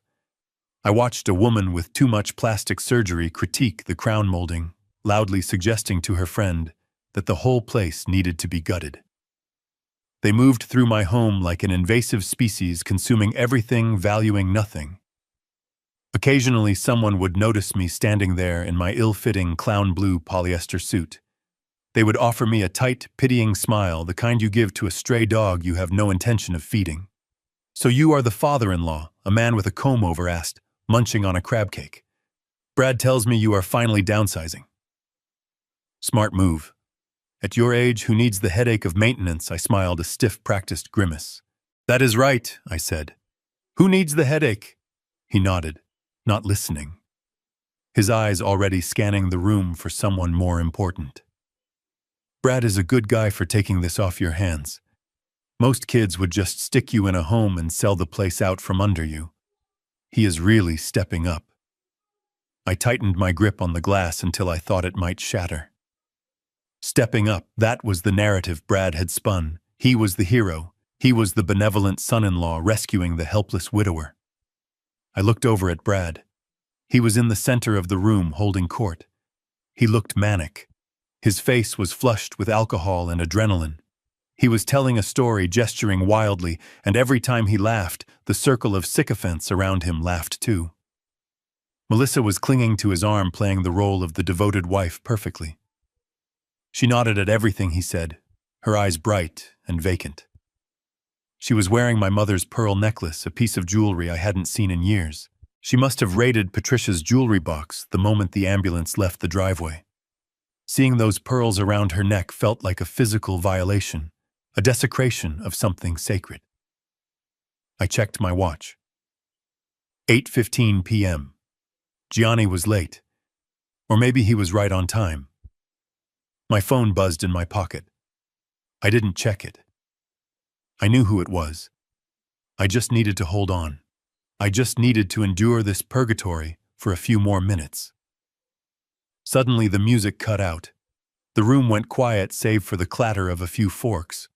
Brad stepped onto the raised hearth of the fireplace, tapping a spoon against his champagne flute. Ting, ting, ting. Attention, everyone! Attention, please! Brad bellowed, his voice booming with unearned confidence. The crowd turned toward him. The spotlight was exactly where he wanted it. First of all, thank you all for coming on such short notice, Brad began, flashing his salesman smile. It means the world to Melissa and me. Tonight is a special night, a night of transitions, a night of new beginnings. He paused for dramatic effect, looking down at his shoes and then up at the ceiling, feigning emotion. As many of you know, we lost Patricia, my wonderful mother-in-law, just a few days ago. It has been devastating, especially for Bill. He pointed a finger at me. All heads turned. I felt the collective weight of their pity. I lowered my head, playing my part. Bill has been lost without her, Brad continued, his voice dropping to a somber, sympathetic register that made my skin crawl. He has been confused. He has been wandering the streets at night. It became clear to Melissa and me that he simply cannot care for himself in this big empty house anymore. It is a safety hazard. And frankly, it is a burden no man his age should have to carry. There were murmurs of agreement from the crowd. Poor thing. So sad. So Brad said, brightening up, switching gears instantly, we made a decision. A hard decision, but the right one. We decided to take on that burden. We are moving Bill to Shady Pines, a wonderful facility where he will get the 24-hour care he needs. And in exchange, he has graciously decided to pass the torch of this property to us. He raised his glass. To Bill, for knowing when to step aside and let the next generation build the future. To Bill, the crowd chorused, raising their glasses. They drank my wine to celebrate my eviction. But that is not all, Brad shouted, cutting through the applause. Because we are family, and because we believe in transparency, I wanted to do this properly. I wanted you all to witness the generosity of this transition. He waved his hand at Melissa. She stepped forward, carrying a leather folder. She looked nervous, her hands shaking slightly, but she masked it with a wide, frozen smile. Bill, come up here, Brad commanded. It wasn't an invitation. It was an order. I walked slowly toward him. I dragged my left leg a little more than necessary. I hunched my shoulders. I let my mouth hang open slightly. I was the picture of frailty. As I moved through the crowd, people stepped back as if failure was contagious. I reached the fireplace. Brad put his arm around my shoulder. His grip was tight, painful. He was leaning on me literally and metaphorically. I looked out at the sea of faces. I saw the greed in their eyes. They weren't looking at me. They were looking at the house. They were calculating the square footage. They were estimating the renovation costs. I was just a piece of furniture that came with the deal. Melissa opened the folder on the mantelpiece. The documents lay there, crisp and white. The power of attorney, the deed transfer, the final nails in my coffin. Say a few words, Bill, Brad whispered in my ear, his breath smelling of stale champagne and malice. Tell them how happy you are, and make it good. I turned to face the room. I looked at the chandelier Patricia had cleaned by hand every spring. I looked at the spot on the floor where Melissa had taken her first steps. I looked at the window where I had watched for Brad's car the first time Melissa brought him home. I cleared my throat. The microphone Brad held out to me screeched with feedback. I want to thank you all, I stammered, my voice trembling. It is, it is hard to say goodbye. This house, it has been my life. I paused, looking at Melissa. She was staring at the papers, avoiding my eyes. But Brad is right, I continued, letting a tear roll down my cheek. I am old. I am tired. And I have learned a lot in the last few days. I have learned that family is the most important thing. And sometimes you have to do whatever it takes to ensure that everyone gets exactly what they deserve. Exactly. Brad interrupted, sensing I was rambling. Exactly what they deserve, beautifully said Bill. He handed me a pen. It was a heavy, expensive Mont Blanc, probably stolen from my desk. Sign here, Bill. Right on the line. And then we can cut the cake. The room went silent. The tension was palpable. This was the money shot. This was the moment the shark swallowed the seal. I took the pen. I leaned over the mantelpiece. My hand hovered over the signature line. I could feel Brad's body heat radiating next to me. He was practically vibrating with triumph. He was already spending the money in his head. He was already demolishing the walls. I pressed the tip of the pen to the paper. A tiny dot of ink appeared. And then the doorbell rang. It wasn't a polite ding-dong. It was a long, insistent buzz that cut through the silence like a knife. Brad frowned. Who the hell is that? We're all here. He looked at Melissa. Go get it, quickly. Melissa ran to the door. I didn't lift the pen. I kept it there, frozen. We heard the door open. Then we heard voices. Deep, authoritative voices. Brad Miller, a voice boomed from the hallway. Brad froze. The smile dropped from his face like a mask that had lost its string. Who wants to know? Brad shouted back, annoyance coloring his tone. I am in the middle of a speech. Two uniformed officers stepped into the living room. Behind them walked a man in a sharp gray suit carrying a briefcase. And behind him walked Gianni. But it wasn't the Gianni I knew. He wasn't wearing his army jacket. He was wearing a tuxedo that fit him perfectly. He looked like a Don. He looked like a kingpin. Brad looked confused. Who are you? What is this? The man in the gray suit stepped forward. He adjusted his glasses. Mr. Miller, I am Arthur Sterling, attorney at law. I represent the estate of the late Patricia Foster, and these officers are here to execute a search warrant. A ripple of shock went through the crowd. Brad laughed. A nervous, high-pitched sound. A search warrant. For what? You have the wrong house, pal. This is a party. No, Mr. Miller, Sterling said calmly. We have the right house. We are looking for evidence regarding the falsification of medical prescriptions, elder abuse, and the theft of intellectual property belonging to the Ghost estate. Brad's face went white as the paper I was about to sign. He looked at me. I was still leaning over the mantelpiece. I slowly stood up straight. I buttoned my jacket. I dropped the act. The tremor in my hand vanished. I looked him dead in the eye. I think you should put the champagne down, Brad, I said, my voice clear and strong, ringing through the silent room. You are going to need your hands for the handcuffs.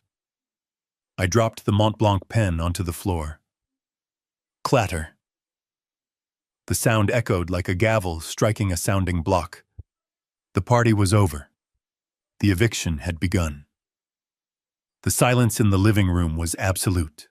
A moment ago, it had been filled with the murmurs of false sympathy and the clinking of expensive crystal, but now the air was so still I could hear the hum of the refrigerator from the kitchen down the hall. Every eye was fixed on me.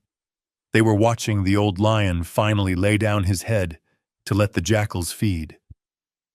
I could feel their collective anticipation, a hungry voyeuristic energy that pricked at the back of my neck.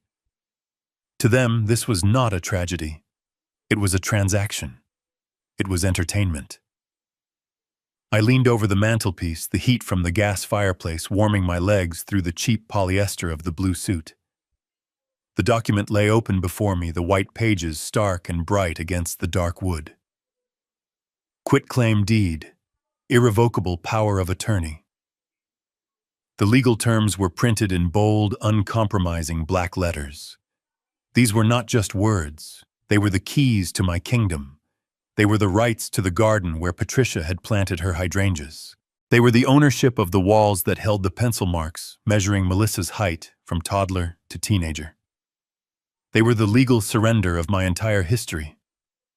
Brad was standing so close to me I could feel the heat radiating from his body. He was practically vibrating.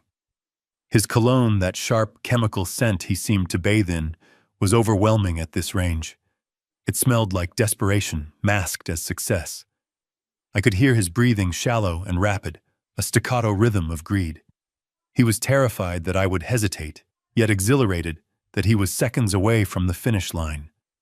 He placed a hand on my back, right between my shoulder blades. To the audience, it looked like a gesture of support, a son guiding his frail father. But I felt the pressure. His fingers were digging in a subtle, painful warning.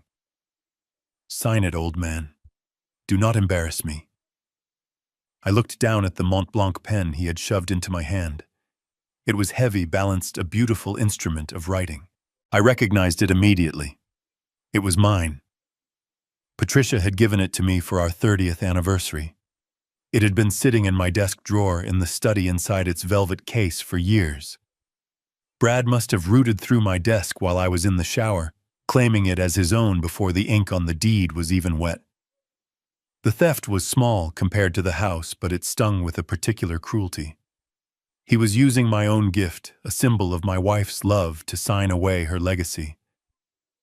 My hand hovered over the signature line. I let it tremble. I wanted them to see the frailty. I wanted them to believe that my hesitation was born of weakness, of a senile mind struggling to process the finality of the moment. I watched the tip of the nib dance a millimeter above the paper. "Sign it." Bill Brad whispered, his voice a hiss that only I could hear. "Just scribble your name and it is over. Then you can go sit down and eat your shrimp." I looked up from the paper, letting my gaze drift over the room one last time. I saw the investors Brad was trying so hard to impress.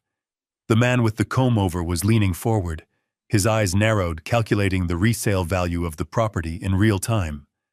The woman with the plastic surgery was whispering something to her husband, probably making a bet on how long I would last in the nursing home. And then I saw Melissa. My daughter was standing near the window, clutching her leather clutch so hard her knuckles were white. She wasn't looking at me. She was looking at the pen. Her eyes were wide, fixed on that point of contact between ink and paper. There was no sadness in her face. There was no reluctance. There was only a terrifying hunger.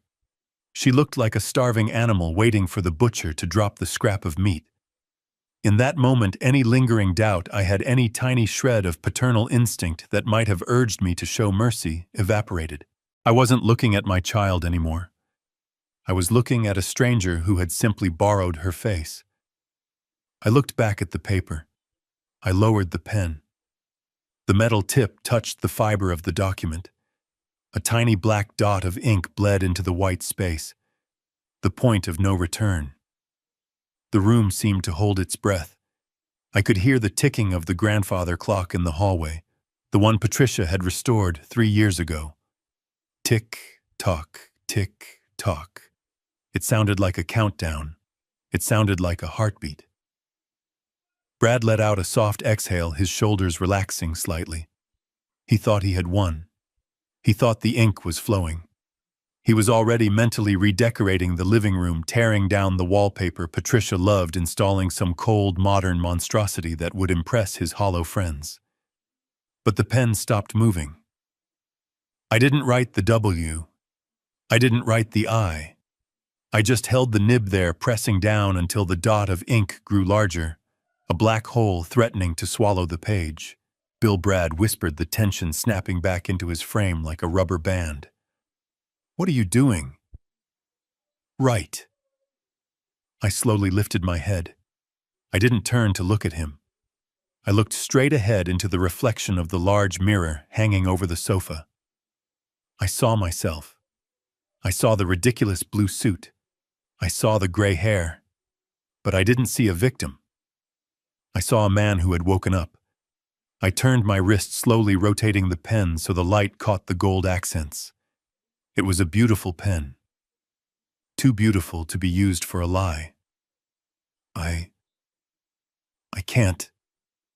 I said, my voice barely a whisper, but in the silence it carried to the back of the room. Brad's grip on my shoulder tightened painfully. What did you say? I can't sign this, Brad, I said louder this time. A murmur rippled through the crowd. Someone cleared their throat uncomfortably. Melissa took a step forward, her heels clicking sharply on the hardwood. Dad. What is wrong? She asked, her voice high and tight. Your hand is shaking too much. Here, let me help you guide it. She reached out, intending to put her hand over mine to force my will into the paper. I pulled my hand back. No, Melissa, I said. It is not my hand. It is my conscience. Brad's face flushed a deep, ugly red. He leaned in, his face inches from mine, abandoning the pretense of the loving son. Don't you dare do this, he snarled, his voice low and dangerous. Don't you dare humiliate me in front of these people. Sign the damn paper, old man, or I swear to God I will throw you out on the street tonight. I looked at him. I looked at the sweat beading on his upper lip. I looked at the panic dancing behind his rage. He was terrified. He was leveraged to the hilt. He had promised this asset to the sharks in the room, and if I walked away, they would eat him alive. I smiled. It was a cold, small smile. I think you misunderstood the arrangement. Brad, I said calmly. I lifted the pen high in the air, holding it like a gavel. I am not passing the torch, I said. I am lighting the fuse. I opened my fingers. The Mont Blanc pen fell. It tumbled through the air in slow motion, turning end over end. It hit the hardwood floor with a sharp, definitive clatter that echoed like a gunshot. Clack! It rolled across the floorboards and came to a stop at Melissa's feet. I stepped back from the mantelpiece. I unbuttoned the jacket of the cheap blue suit. I stood up to my full height, pushing Brad's hand off my shoulder, as if it were a piece of lint. The deal is off, I announced, my voice booming with the authority of the engineer who had once commanded construction sites. And the party is just beginning. The sound of the pen hitting the floor seemed to echo for an eternity, vibrating in the silence like a dropped cymbal. Brad stared at the Mont Blanc lying near his wife's feet, his face contorted into a mask of pure, unadulterated fury. For a moment, I thought he was going to strike me right there in front of the police officers and his investors. His hands balled into fists, his knuckles turning white, and a vein in his forehead throbbed with a dangerous rhythm. He took a step toward me, his lips pulled back in a snarl, ignoring the uniforms standing in the foyer. You senile old fool, Brad, hissed, his voice trembling with rage. Do you have any idea what you have just done? You just threw away your future.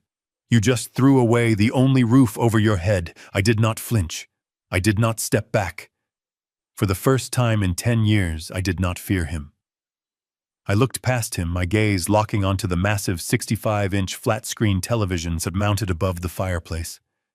It was the centerpiece of the room, the expensive toy he had bought using my credit card 2 months ago, claiming it was for the family, when in reality it was for his football games. I walked past him, moving with a speed that surprised even me. I felt the eyes of the crowd tracking my every movement. They were confused, whispering behind their hands, unsure if this was part of the show or a genuine breakdown. I reached the media console and pulled the HDMI cable from the back of the cable box. What are you doing? Melissa shrieked, her voice shrill and panicked. Dad, stop it. You are embarrassing us. I reached into the inner pocket of my cheap blue suit and pulled out the iPad. It felt cool and heavy in my hand, a slate of judgment ready to be delivered. I plugged the cable into the adapter. The massive screen behind me flickered the image of a sports channel, replaced instantly by the stark, bright home screen of the tablet. Brad lunged forward. "Turn it off," he shouted. "He is having an episode, someone help him." But Gianni stepped in. The old landlord moved with the quickness of a street fighter, blocking Brad's path with a subtle but firm shoulder check.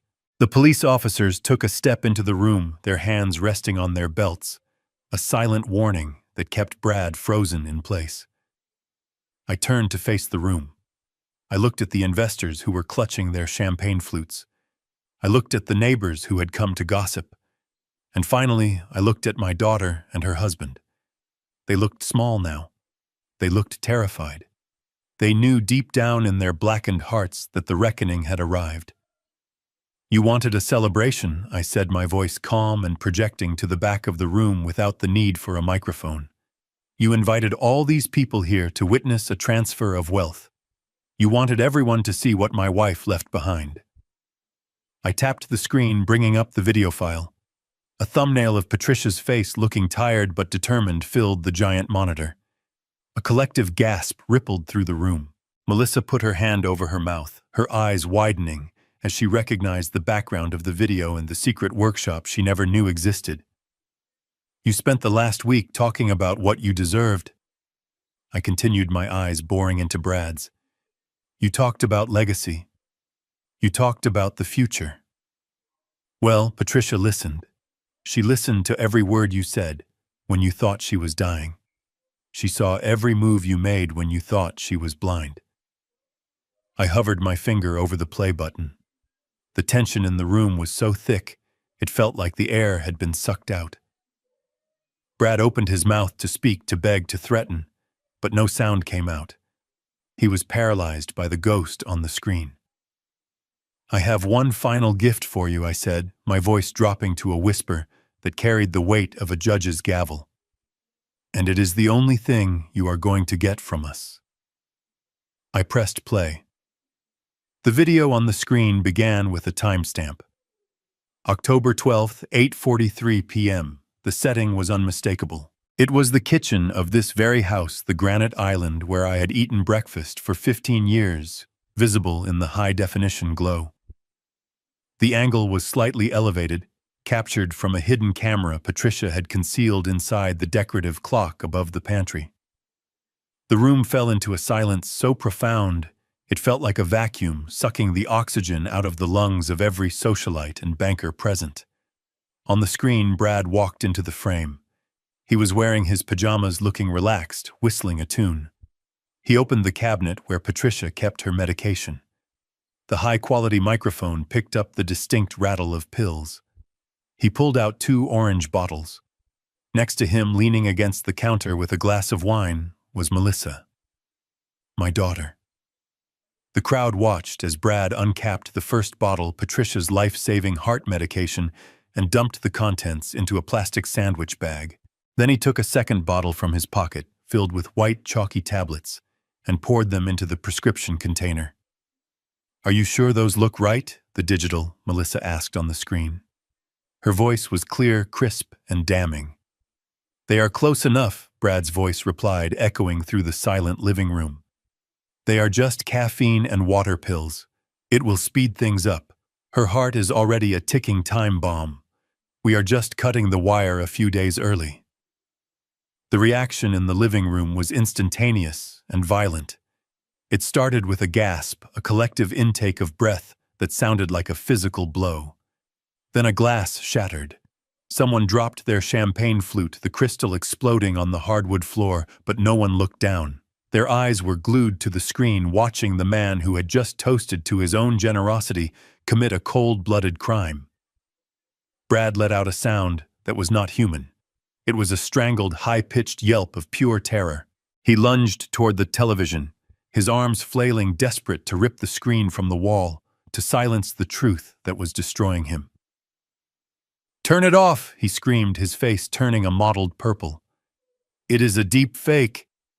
He made it up. It is a I." But he never reached the television. Gianni moved with the speed of a man half his age, stepping into Brad's path and shoving him backward. Brad stumbled his expensive tuxedo shoes, slipping on the spilled champagne, and he crashed onto the floor in a heap of tangled limbs and humiliation. That was the signal. The two police officers who had been standing by the door moved in. They did not run. They walked with the heavy, deliberate pace of inevitability. The sound of their boots on the floorboards was the drumbeat of justice. Brad Miller. You are under arrest for the attempted murder of Patricia Foster, elder abuse and grand larceny. The first officer announced, his voice booming over the sound of Brad's frantic denials. No, you can't touch me. Do you know who I am? Brad shrieked, scrambling backward on the floor like a crab kicking his legs out. I am an investor. I own this house. That old man is senile. He doctored the tape. Get up, the officer said, grabbing Brad by the lapel of his midnight blue tuxedo and hauling him to his feet. Brad thrashed, his eyes wild, scanning the room for an ally. He looked at the investors he had tried so hard to impress. But they were not looking at him with admiration anymore. They were looking at him with revulsion. And then the phones came out. It started with one, then three, then a dozen. The guests, the vultures he had invited to witness his triumph, were now filming his demise. The flashes of cameras went off like strobe lights, capturing every second of his disgrace for the world to see. He wanted to be famous. He wanted to be the center of attention. Now he was. Melissa stood frozen by the fireplace, her face the color of ash. She watched the police slam Brad against the wall. She heard the metallic click of the handcuffs ratcheting tight around his wrists. The sound seemed to snap her out of her trance. She looked at me. Her eyes were wide, filled with tears that I knew were not for her mother, but for herself. Dad. She whimpered, taking a step toward me. Dad, please. You have to tell them. Brad made me do it. I didn't want to. He said we needed the money. He said... She reached out to grab my arm, her fingers clutching at the fabric of my cheap blue suit. Don't touch him, Mr. Hartman, the lawyer stepped between us. His voice was like a razor blade, sharp and cold. Miss Foster, you are also named in the warrant. Conspiracy to commit murder and fraud. The second officer stepped forward, pulling a pair of handcuffs from his belt. Melissa screamed. It was a piercing, childish scream of disbelief. No, I have kids. You can't arrest me, Dad. Stop them, I looked at her. I looked at the daughter I had carried on my shoulders. The daughter I had taught to ride a bike, the daughter I had forgiven 1,000 times. But the woman screaming in front of me was not my daughter. She was an accomplice. She was the woman who stood in the kitchen drinking wine while her husband swapped her mother's medicine for poison. I took a step back, distancing myself from her grasping hands. You made your choice, Melissa, I said softly, my voice barely audible over the chaos, but she heard me. You chose him. You chose the money. Now you have to keep them. The officer spun her around.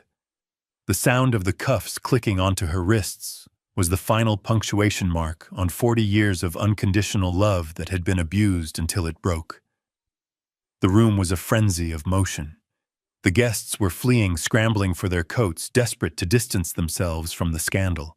The woman with the plastic surgery was live streaming the arrest, narrating into her phone with breathless excitement. The man with the comb-over was already on the phone with his lawyer, ensuring his name wouldn't be attached to Brad's failed projects. Brad was being dragged toward the door. He was weeping now, ugly, snot-nosed sobs that destroyed the last shred of his dignity. He looked back at me, his eyes filled with hate and confusion. You ruined everything, he shouted, spit flying from his mouth. You are nothing. You are just a useless old man. I watched him go. I watched the police shove him into the back of the cruiser, the red and blue lights flashing through the bay window, illuminating the empty living room in a chaotic disco of consequences.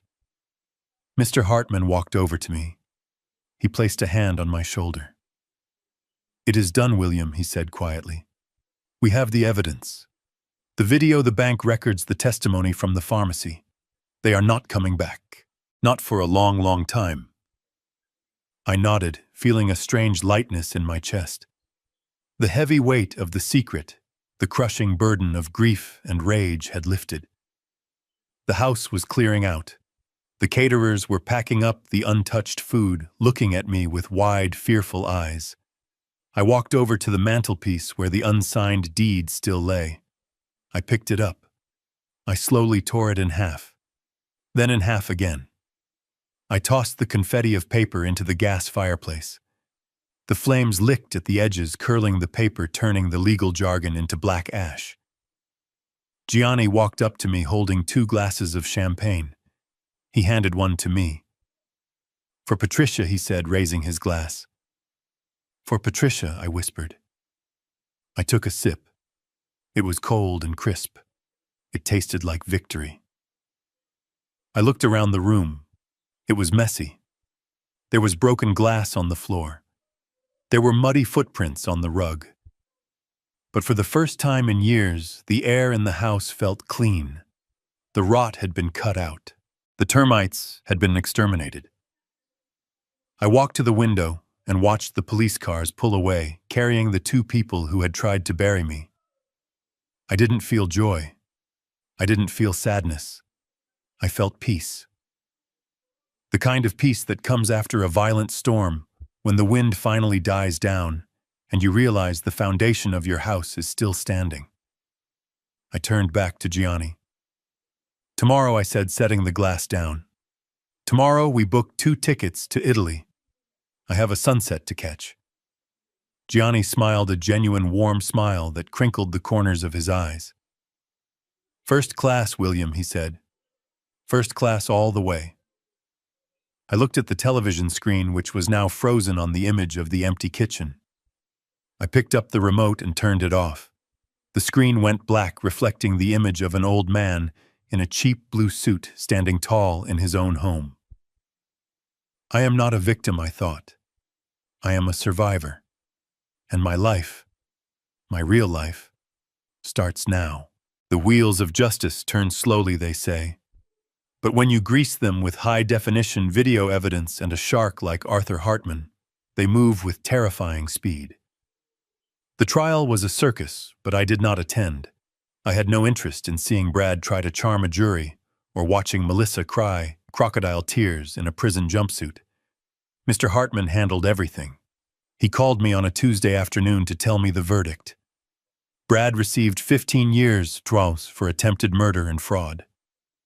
Melissa got 8 years for conspiracy and elder abuse. They blamed each other until the very end, screaming accusations across the courtroom as the bailiffs dragged them away.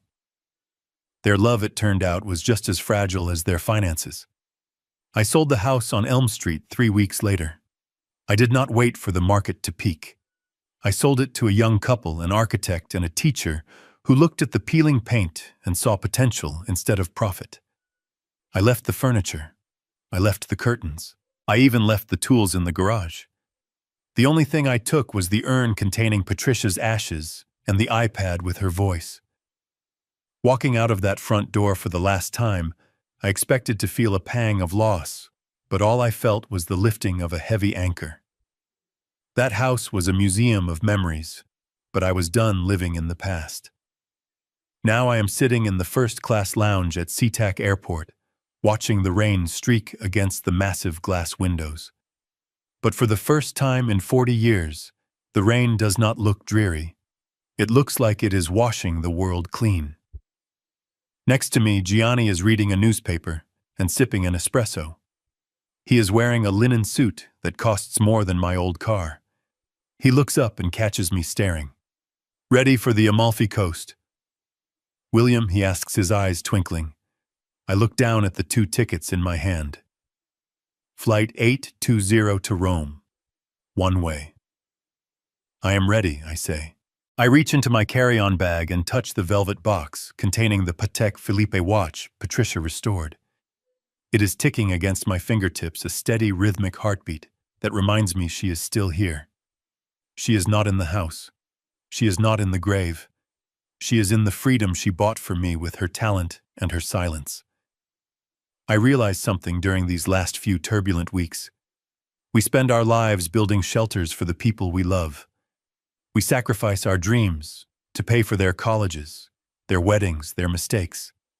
We hollow ourselves out to keep them warm. But sometimes in doing so, we forget that we deserve to be warm too. Patricia had to hide her brilliance in a dark room in Chinatown to save me, but she also gave me the map to find myself again. The intercom chimes, announcing the boarding for our flight. I stand up, not with the help of a cane, but on my own 2 feet.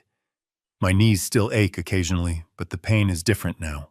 It is the pain of living, not the pain of decaying.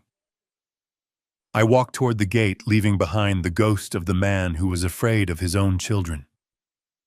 I am 68 years old. I have a new business partner, a fortune in the bank, and a ghost who whispers courage in my ear. I look out at the runway, where the silver planes are waiting to defy gravity. "This is for you, Patricia," I whisper. I hand my boarding pass to the attendant. She scans it. It beeps a cheerful affirmative sound. "Have a wonderful flight, Mr. Foster," she says with a smile. I smile back, and for the first time in a long time it reaches my eyes. "I will," I say. "I really will." And as I walk down the jet bridge, I don't look back. The story of William the victim is over. The story of William the free man has just begun. We often cling to the illusion of family, believing that shared blood guarantees shared loyalty. But as I board this plane, I realize that true family is built on respect, not obligation. Patricia taught me that silence is not weakness, and that it is never too late to reclaim your dignity. We cannot control how others treat us, but we can control when we stop accepting it. Do not let anyone, not even your own children, make you feel like a burden in your own life. You are the architect of your own ending, and sometimes the best way to build a new life is to be brave enough to demolish the old one. If this story resonated with you, please hit that like button and subscribe to the channel for more stories of justice and redemption. I want to hear from you in the comments. If you were in my shoes, would you have forgiven them, or would you have pressed play on that video? Let me know your thoughts below. See you in the next story.